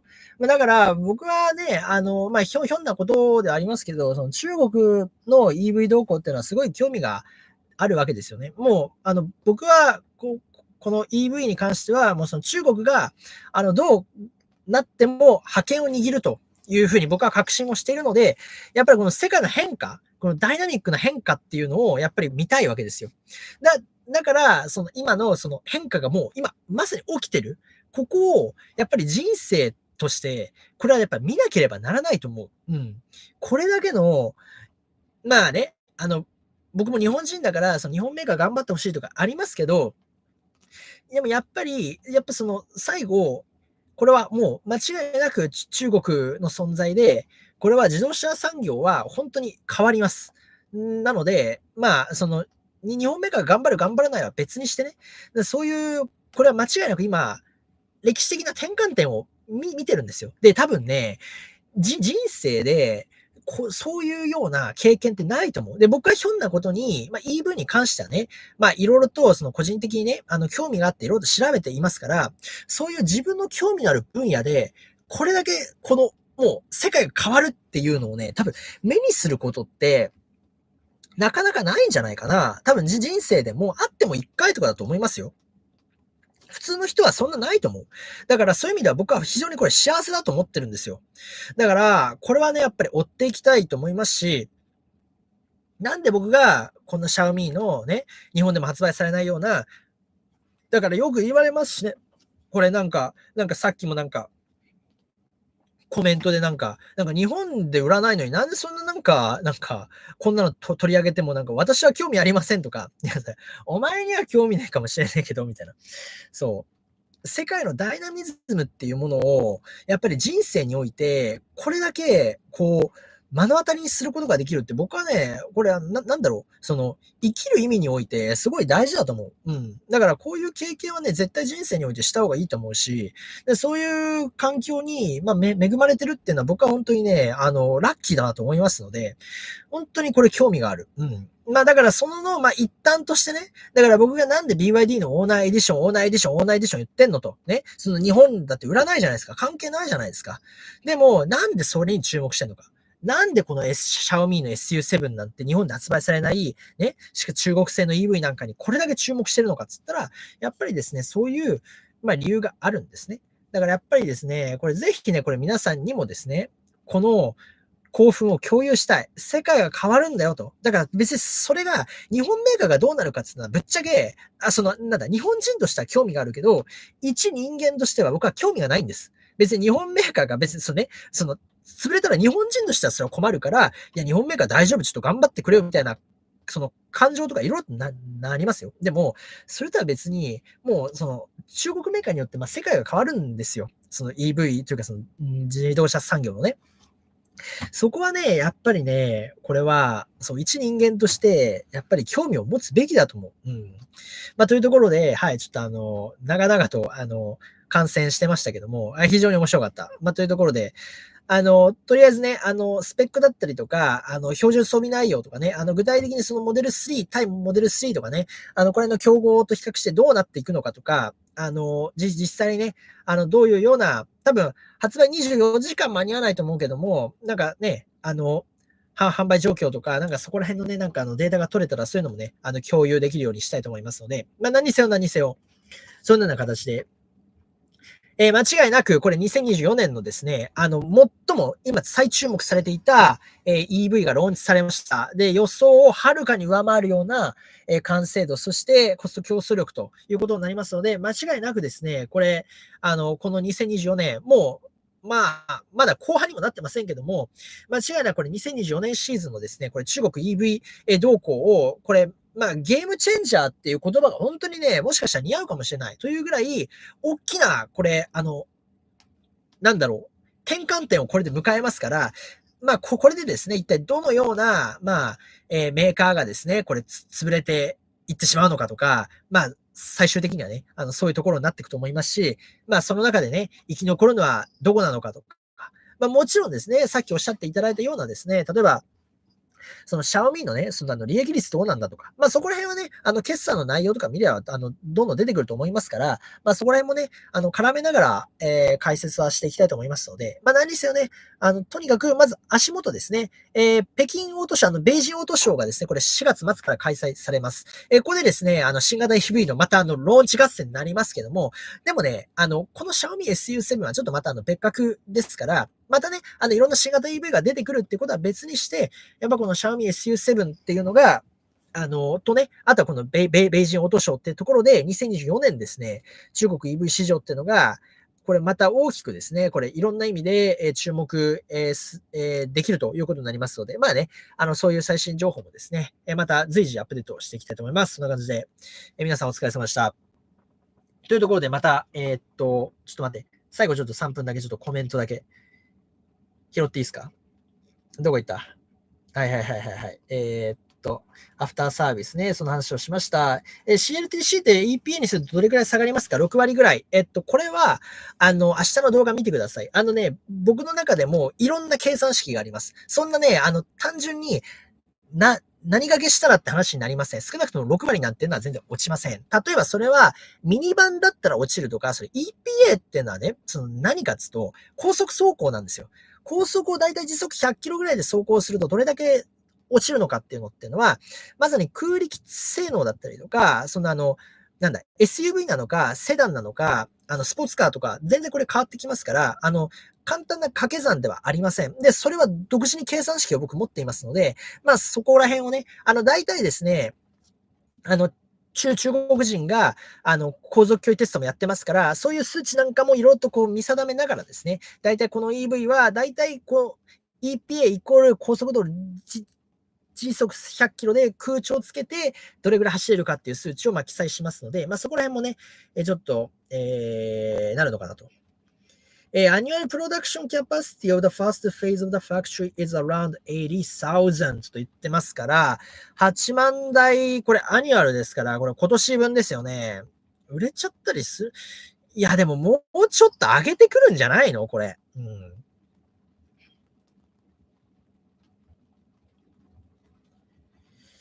I want to buy Xiaomi's car どうと。ショープラウドモアさんと。毎月 EVA 何でも答えるからようこそとありがとうございます。定期的に、ちょっと北海道遠征から帰ってきて、ちょっと忙しくて、年度末なんで、ちょっと僕の会社の決算とか、もろもろあるんで、今めちゃめちゃ忙しいんで、ちょっとライブ配信とかできてませんけども、大体ですね、これいつもEV の検証をやった時に、ライブ配信を行いますから、そこら辺もね、ぜひ参加してください。